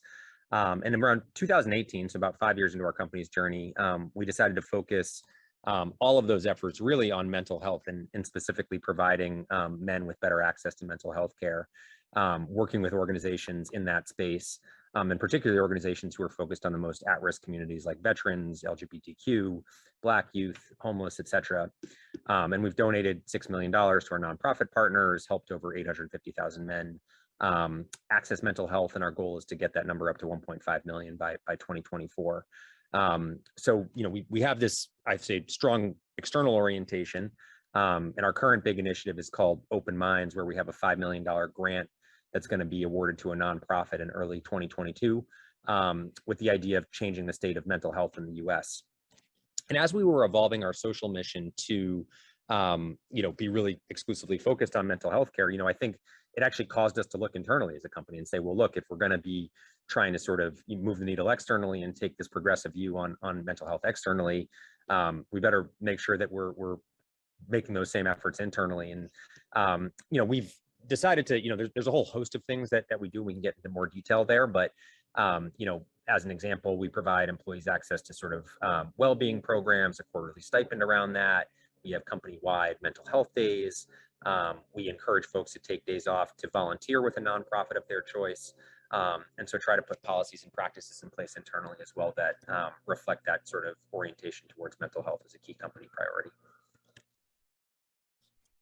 That's really impressive, Andy, and congratulations on the number of men you've been able to help through this work over the last few years.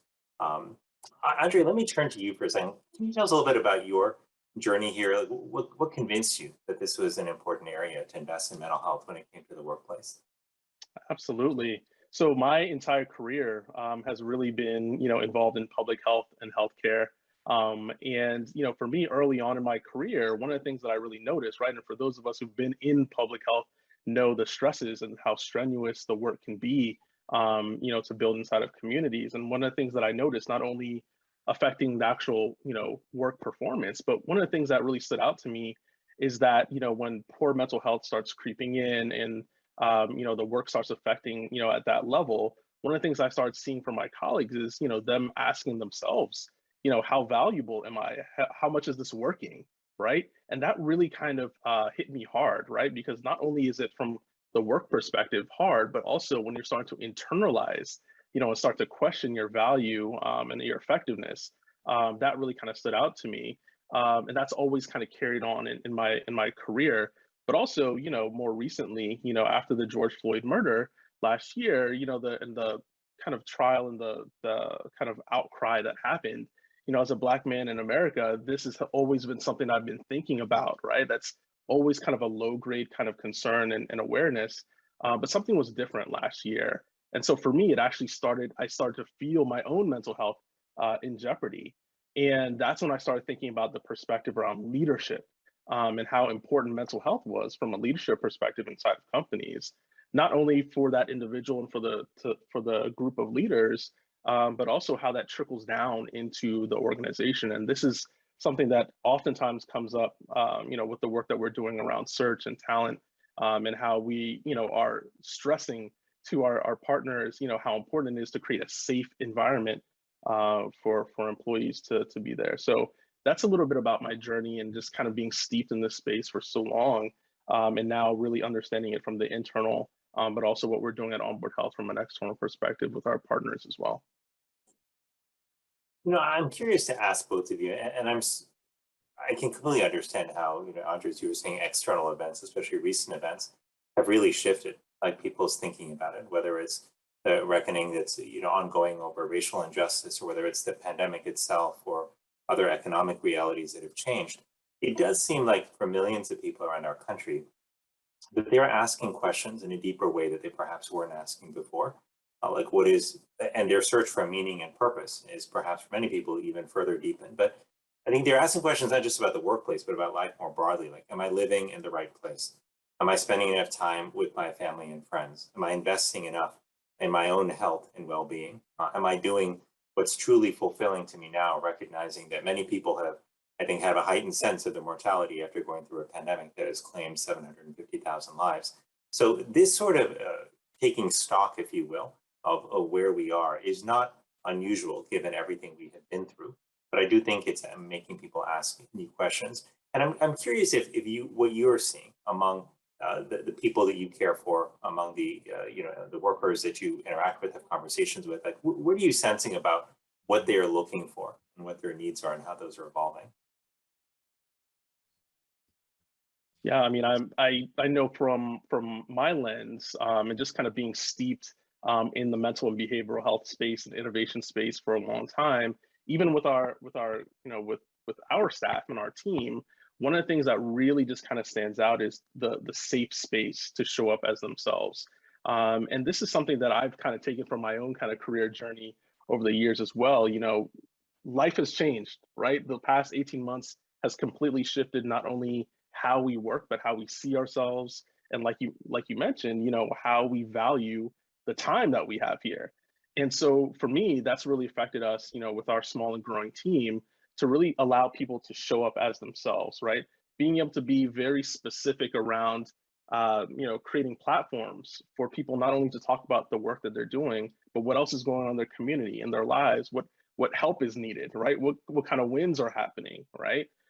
Those are all different things that I take into account, because the lines that have traditionally been around work and life, right? We talk about the work-life balance piece, but that's blurred. And I think that that's not necessarily a bad thing, right? Because this allows people to now be even more intentional about where they go to work, right? If I'm going to spend this amount of time in the workplace, that I better make sure that I'm aligned with how I'm working and the people and the mission, that sort of thing too. So this is so increasingly important, not only for us because of the work that we're doing around people and talent, but also this is just the shift that's happening, and I don't see it slowing down anytime soon. Absolutely. Andy, what are your thoughts? Yeah, well, I think, everything that both of you have said resonates with our experience as well. And we actually did a survey in the summer of this past year to better understand what was going on in consumers' mindsets. And 78% of people reported that, they believe mental health is currently in a state of crisis in this country. And while 50% of consumers say they have themselves struggled with mental health this past year, only 29% have actually reached out to mental health professionals and or sought help and support. And so there's clearly a gap there. And I do think that, if we think about our own employees in our own company, time and how do you manage time and spend time, a little bit what Andre was talking about is really a salient issue. And on that dimension, one of the things that we've tried to do is provide, mental health days for folks and actually coordinate those at a company-wide level, because sort of what, we found that, if you're letting people sort of take that individually or one-off, people tend not to take it, or, there's work going on in the background. So if we can actually coordinate company time where people are able to sort of break and get some time off. Another thing that we've done is actually provided a bunch of sort of how-to modules around how to design your time. So, particularly for folks who are now working from home occasionally or in a remote environment, and there's this kind of continuum between, work and life, and how do you manage that? And so we've actually given some folks, access to tools and resources for how to actually design a schedule in a hybrid environment, and basically take this concept of golden time where you can block time in your calendar where you're not working because you're either with your kids or exercising or doing something that's important to you. So little tools like that. And we have a mental health guide that we give to our employees, and it's sort of actually an interesting tracker because people go in and access it and fill out a little screener. And so it even gives us a pulse, like when there's more activity in there, we sort of know that it might be a time of higher stress in the company, and can react accordingly. But I do think time management as a set of tools, at least for our workforce, has been helpful. Those are some really tangible tools, Andy. I appreciate you sharing that with everyone, and also just applaud you for taking the initiative to do that. It strikes me that even a few years ago, if you shared some of those tools, people might think that, oh, that's going to reduce productivity in the workplace or take people away from work during productive hours. But I think the growing realization is that kind of flexibility that you're giving employees matters. In some sense, it's trusting them to get the job done, in a more flexible arrangement, in which would allow them to potentially be with family during times during the day when they may need to pick a child up from school or attend to an elderly relative or simply do something that life requires sometimes during daytime hours. So I like that. In the time that we have left as we wind down, Andre, I was wondering if there are any sort of tips or tangible tools, like what Andy mentioned, that you'd like to share with the audience that you find helps to create a workplace that's better, more supportive of mental health and well-being. Absolutely.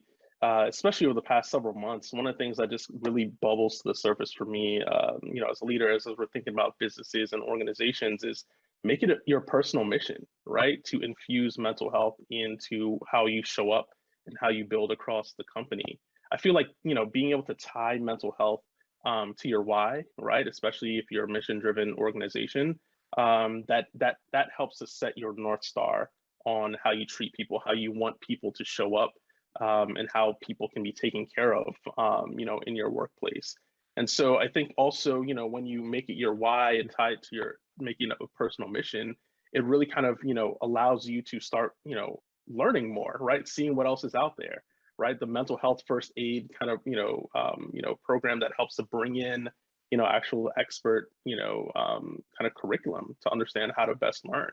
And also just understand what kind of, tools and products, there's, things that consumers are using like Headspace and Calm, and, plenty of those kind of places have opportunities to infuse that into the workplace setting. So, really just kind of tying it to your why, I think really helps to set the North Star for how you build the organization.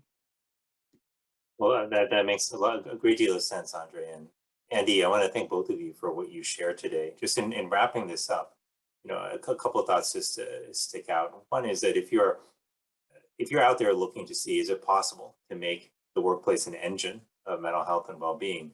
I think what both Andy and Andre have shared is evidence and proof that yes, we can, in fact, make the workplace an engine of well-being.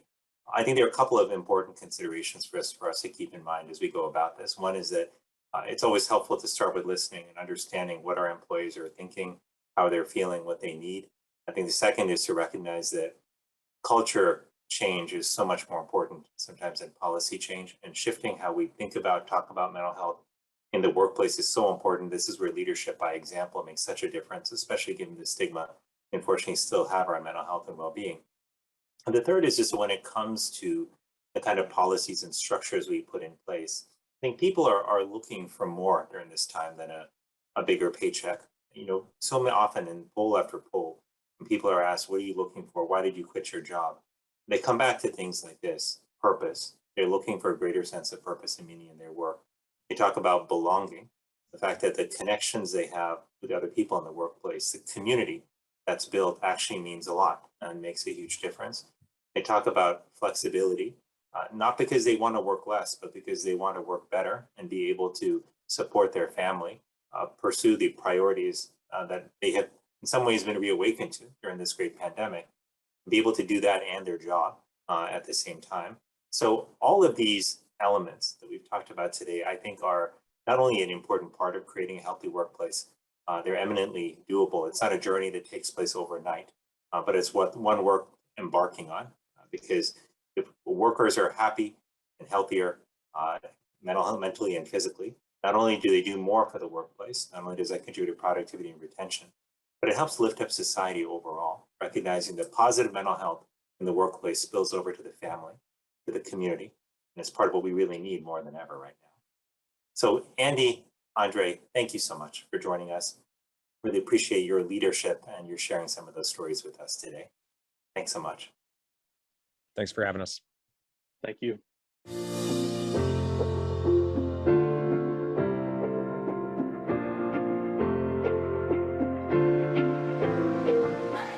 Hi, I'm Alexander Cohen, founder of 20 Tables, the 2020 winner of the U.S. Chamber of Commerce Foundation's Best Corporate Steward Award for small and mid-sized business. 2020 was a year marked by upheaval and urgency.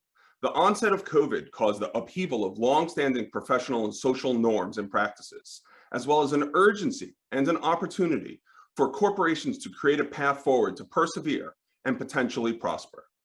My company, 20 Tables, met the moment by channeling our resources to provide frontline hospital workers with tens of thousands of needed meals, and in doing so, help provide hope to many at a time where hopelessness reigned.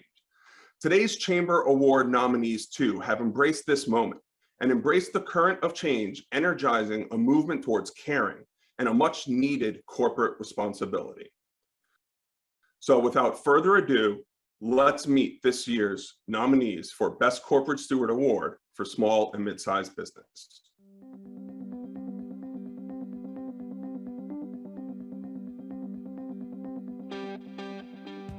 The finalists for the 2021 Best Corporate Steward Small and Middle Market Business Award are Adore Me Incorporated. Adore Me is a women's wear brand applying industry-leading technology and innovation to redesign fashion's unsustainable business model. The company aims to demonstrate how affordable apparel can be made sustainably on a large scale. To do this, priorities include engineering operational efficiency, evaluating supply chain and individual product impact, investing in sustainable materials and impact brands for scalability, designing sustainably made apparel that is both affordable and accessible to everyone, and engaging in an open-sourced framework of tools that support other brands to measure impact and expand production of affordable, sustainable fashion. Blackbaud. From day one, Blackbaud has been 100% focused on social good. 92% of Blackbaud's employees volunteer, serving a combined 100,000 hours per year, and demonstrating their strong commitment to being a part of a community dedicated to service. Blackbaud has made bold commitments to environmental, social, and corporate governance, and the company's employees, culture, and community are an integral part of its formal growth strategy. Primo Partners. Primo Partners are the Ben & Jerry's ambassadors for 9 franchises across Georgia, North Carolina, Tennessee, Florida, and Texas. Its leadership team is majority female, with over 90% being people of color. Primo Partners exist to grow the collective opportunity for marginalized communities across the southeastern U.S. and is committed to improving racial and socioeconomic equity in local communities. The company donates 1% of their revenue to social equity, civic, and community engagement projects.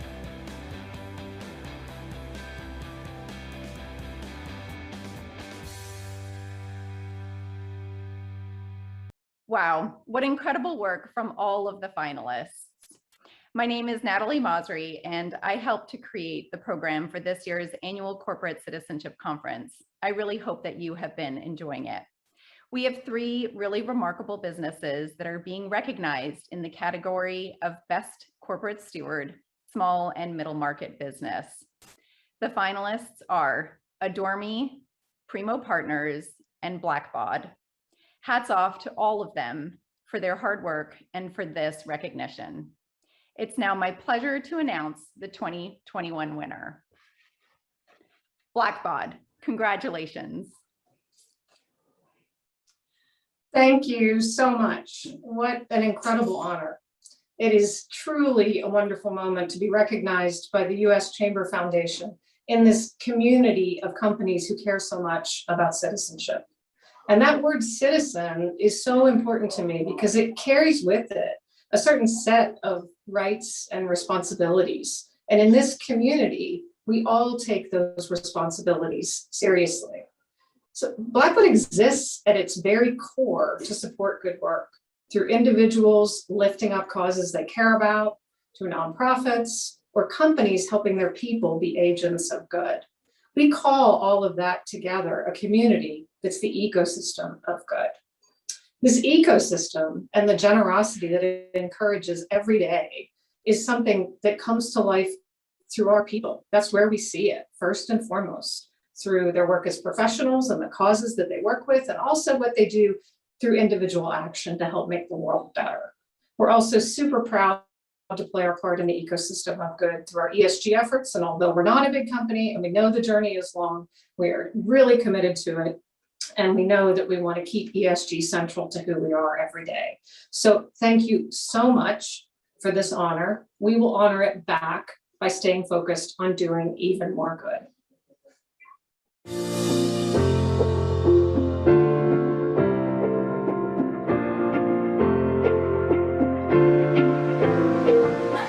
Hello, I'm Nikki Clifton, President of Social Impact and the UPS Foundation. I'm pleased to represent UPS today to present the finalist for the U.S. Chamber Foundation's Best Corporate Steward Large Business Award. As the winner in this category in 2020, we know firsthand the significance of this award. Like the finalists today, we were excited and honored to be recognized for raising the bar on social responsibility and spearheading social impact initiatives. Our efforts are creating a more equitable and just world. The UPS Foundation has been making a difference around the globe for 7 decades, thanks to our founder, Jim Casey. In fact, this November, we're marking our 70th anniversary by reframing our vision and mission to be centered around equity and justice. And we've announced a bold goal to positively impact 1 billion lives by 2040. We're utilizing the global reach of our company and galvanizing the passion and skills of our employees to be a positive force for corporate citizenship. We are delivering health and humanitarian relief, equity and economic empowerment, local community engagement, and planet protection.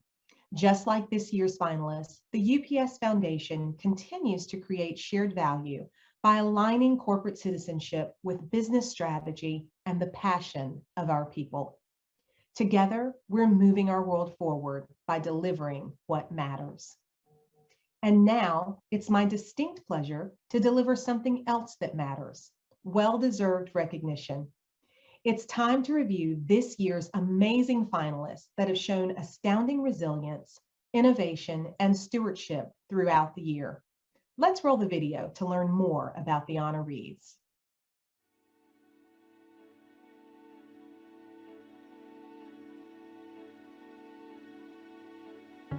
The finalists for the 2021 Best Corporate Steward Large Business Award are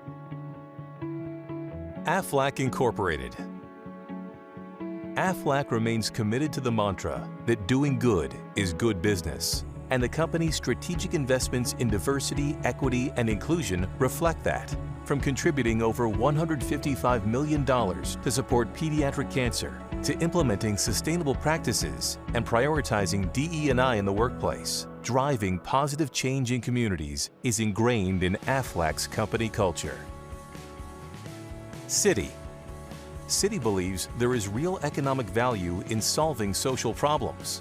The company recently committed $1 trillion to sustainable finance by 2030, aligning with the agenda of the United Nations Sustainable Development Goals. This commitment includes extending the company's environmental finance target to $500 billion, as well as an additional $500 billion for investments in other areas, such as education, affordable housing, healthcare, economic inclusion, racial equity, and gender equality.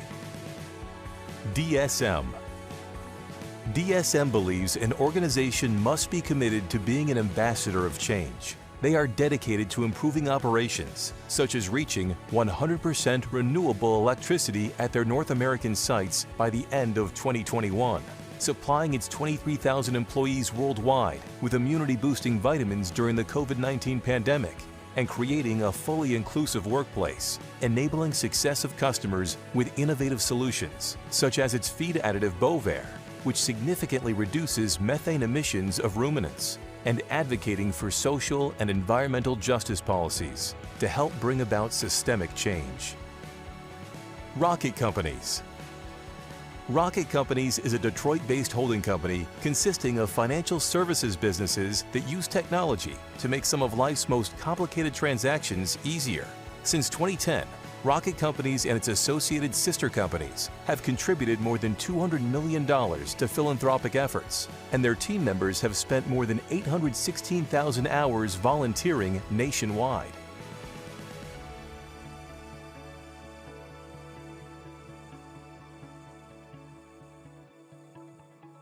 Wow.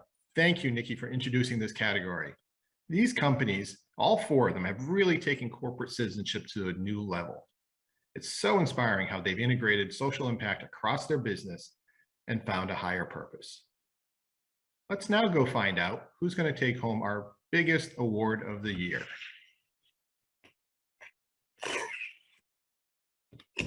The winner for the best corporate steward for large business is Aflac. Congratulations. Wow, what an incredible honor. On behalf of Aflac, our incredible employees and independent sales agents, just a really big thank you to the Chamber of Commerce Foundation for selecting us for the Corporate Steward Award. At Aflac, we provide comfort and security to our customers, helping them to close the gap in healthcare costs. At the same time, though, we recognize the need to be a good and positive corporate citizen.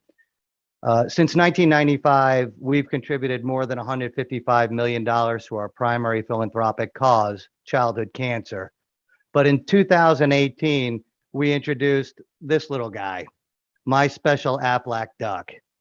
It's a robot designed to provide comfort to children facing cancer. And we've given them to more than 12,000 kids with cancer. And starting in 2022, we're expanding that program to provide My Special Aflac Ducks that are specific to help children with sickle cell disease as well. The past 18 months have amplified the need for companies to step up. Aflac is blessed to have a workforce that's 65% women and nearly 50% minority. So we pride ourselves on walking the diversity and inclusion walk for generations because it's who we are and it's who we've always been. We're also committed to the environment with a goal of carbon neutrality by 2040 and a net zero carbon by 2050. And we recently installed a 1.3 megawatt solar panel array at our primary campus. That will reduce our greenhouse gas emissions by 10% in our hometown of Columbus, Georgia. So we absolutely love this award as a valued third-party validation that we must be doing something the right way. So once again, thank you to the U.S. Chamber of Commerce Foundation for this incredible recognition. Well, congratulations to Aflac and all of this year's Citizens Awards winners, finalists, and the newest member of our Hall of Fame. Your extraordinary leadership is helping enable communities to thrive during challenging times and create opportunities for Americans everywhere. A special thank you to our judges who had the hardest job because they had to pick just one winner among so many outstanding choices. I'd also like to extend my thanks to all of our speakers who took the time out of their busy days to share their stories and insights over the course of this event. As families and businesses navigated the last year, perhaps at times with uncertainty on what the future would hold, the private sector stepped up in innovative ways to deliver solutions to the challenges we faced and pave a path to recovery. The truth is, we see time and time again that no challenge is too great when we all work together, whether it's through cross-sector partnerships or coalitions of companies teaming up for greater impact. I hope you're leaving this conference with new ideas, inspiration, and connections to build a more resilient, sustainable, and equitable future. The U.S. Chamber Foundation is honored to host this event and will continue to work hand in hand with the business community to deliver those solutions that are most significant to impact our country. You can learn more about our efforts and programming on the U.S. Chamber Foundation website, and make sure to visit our YouTube page if you missed any of the sessions or would like to share them with a colleague. Before closing us out, I'd like to thank our event sponsors for making this conference possible. And finally, thank you to my Chamber Foundation colleagues who brought this virtual event together. And I look forward to the time when we can all gather again in person, hopefully next year.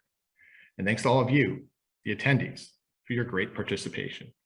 You'll be receiving a survey shortly about your experience at this event.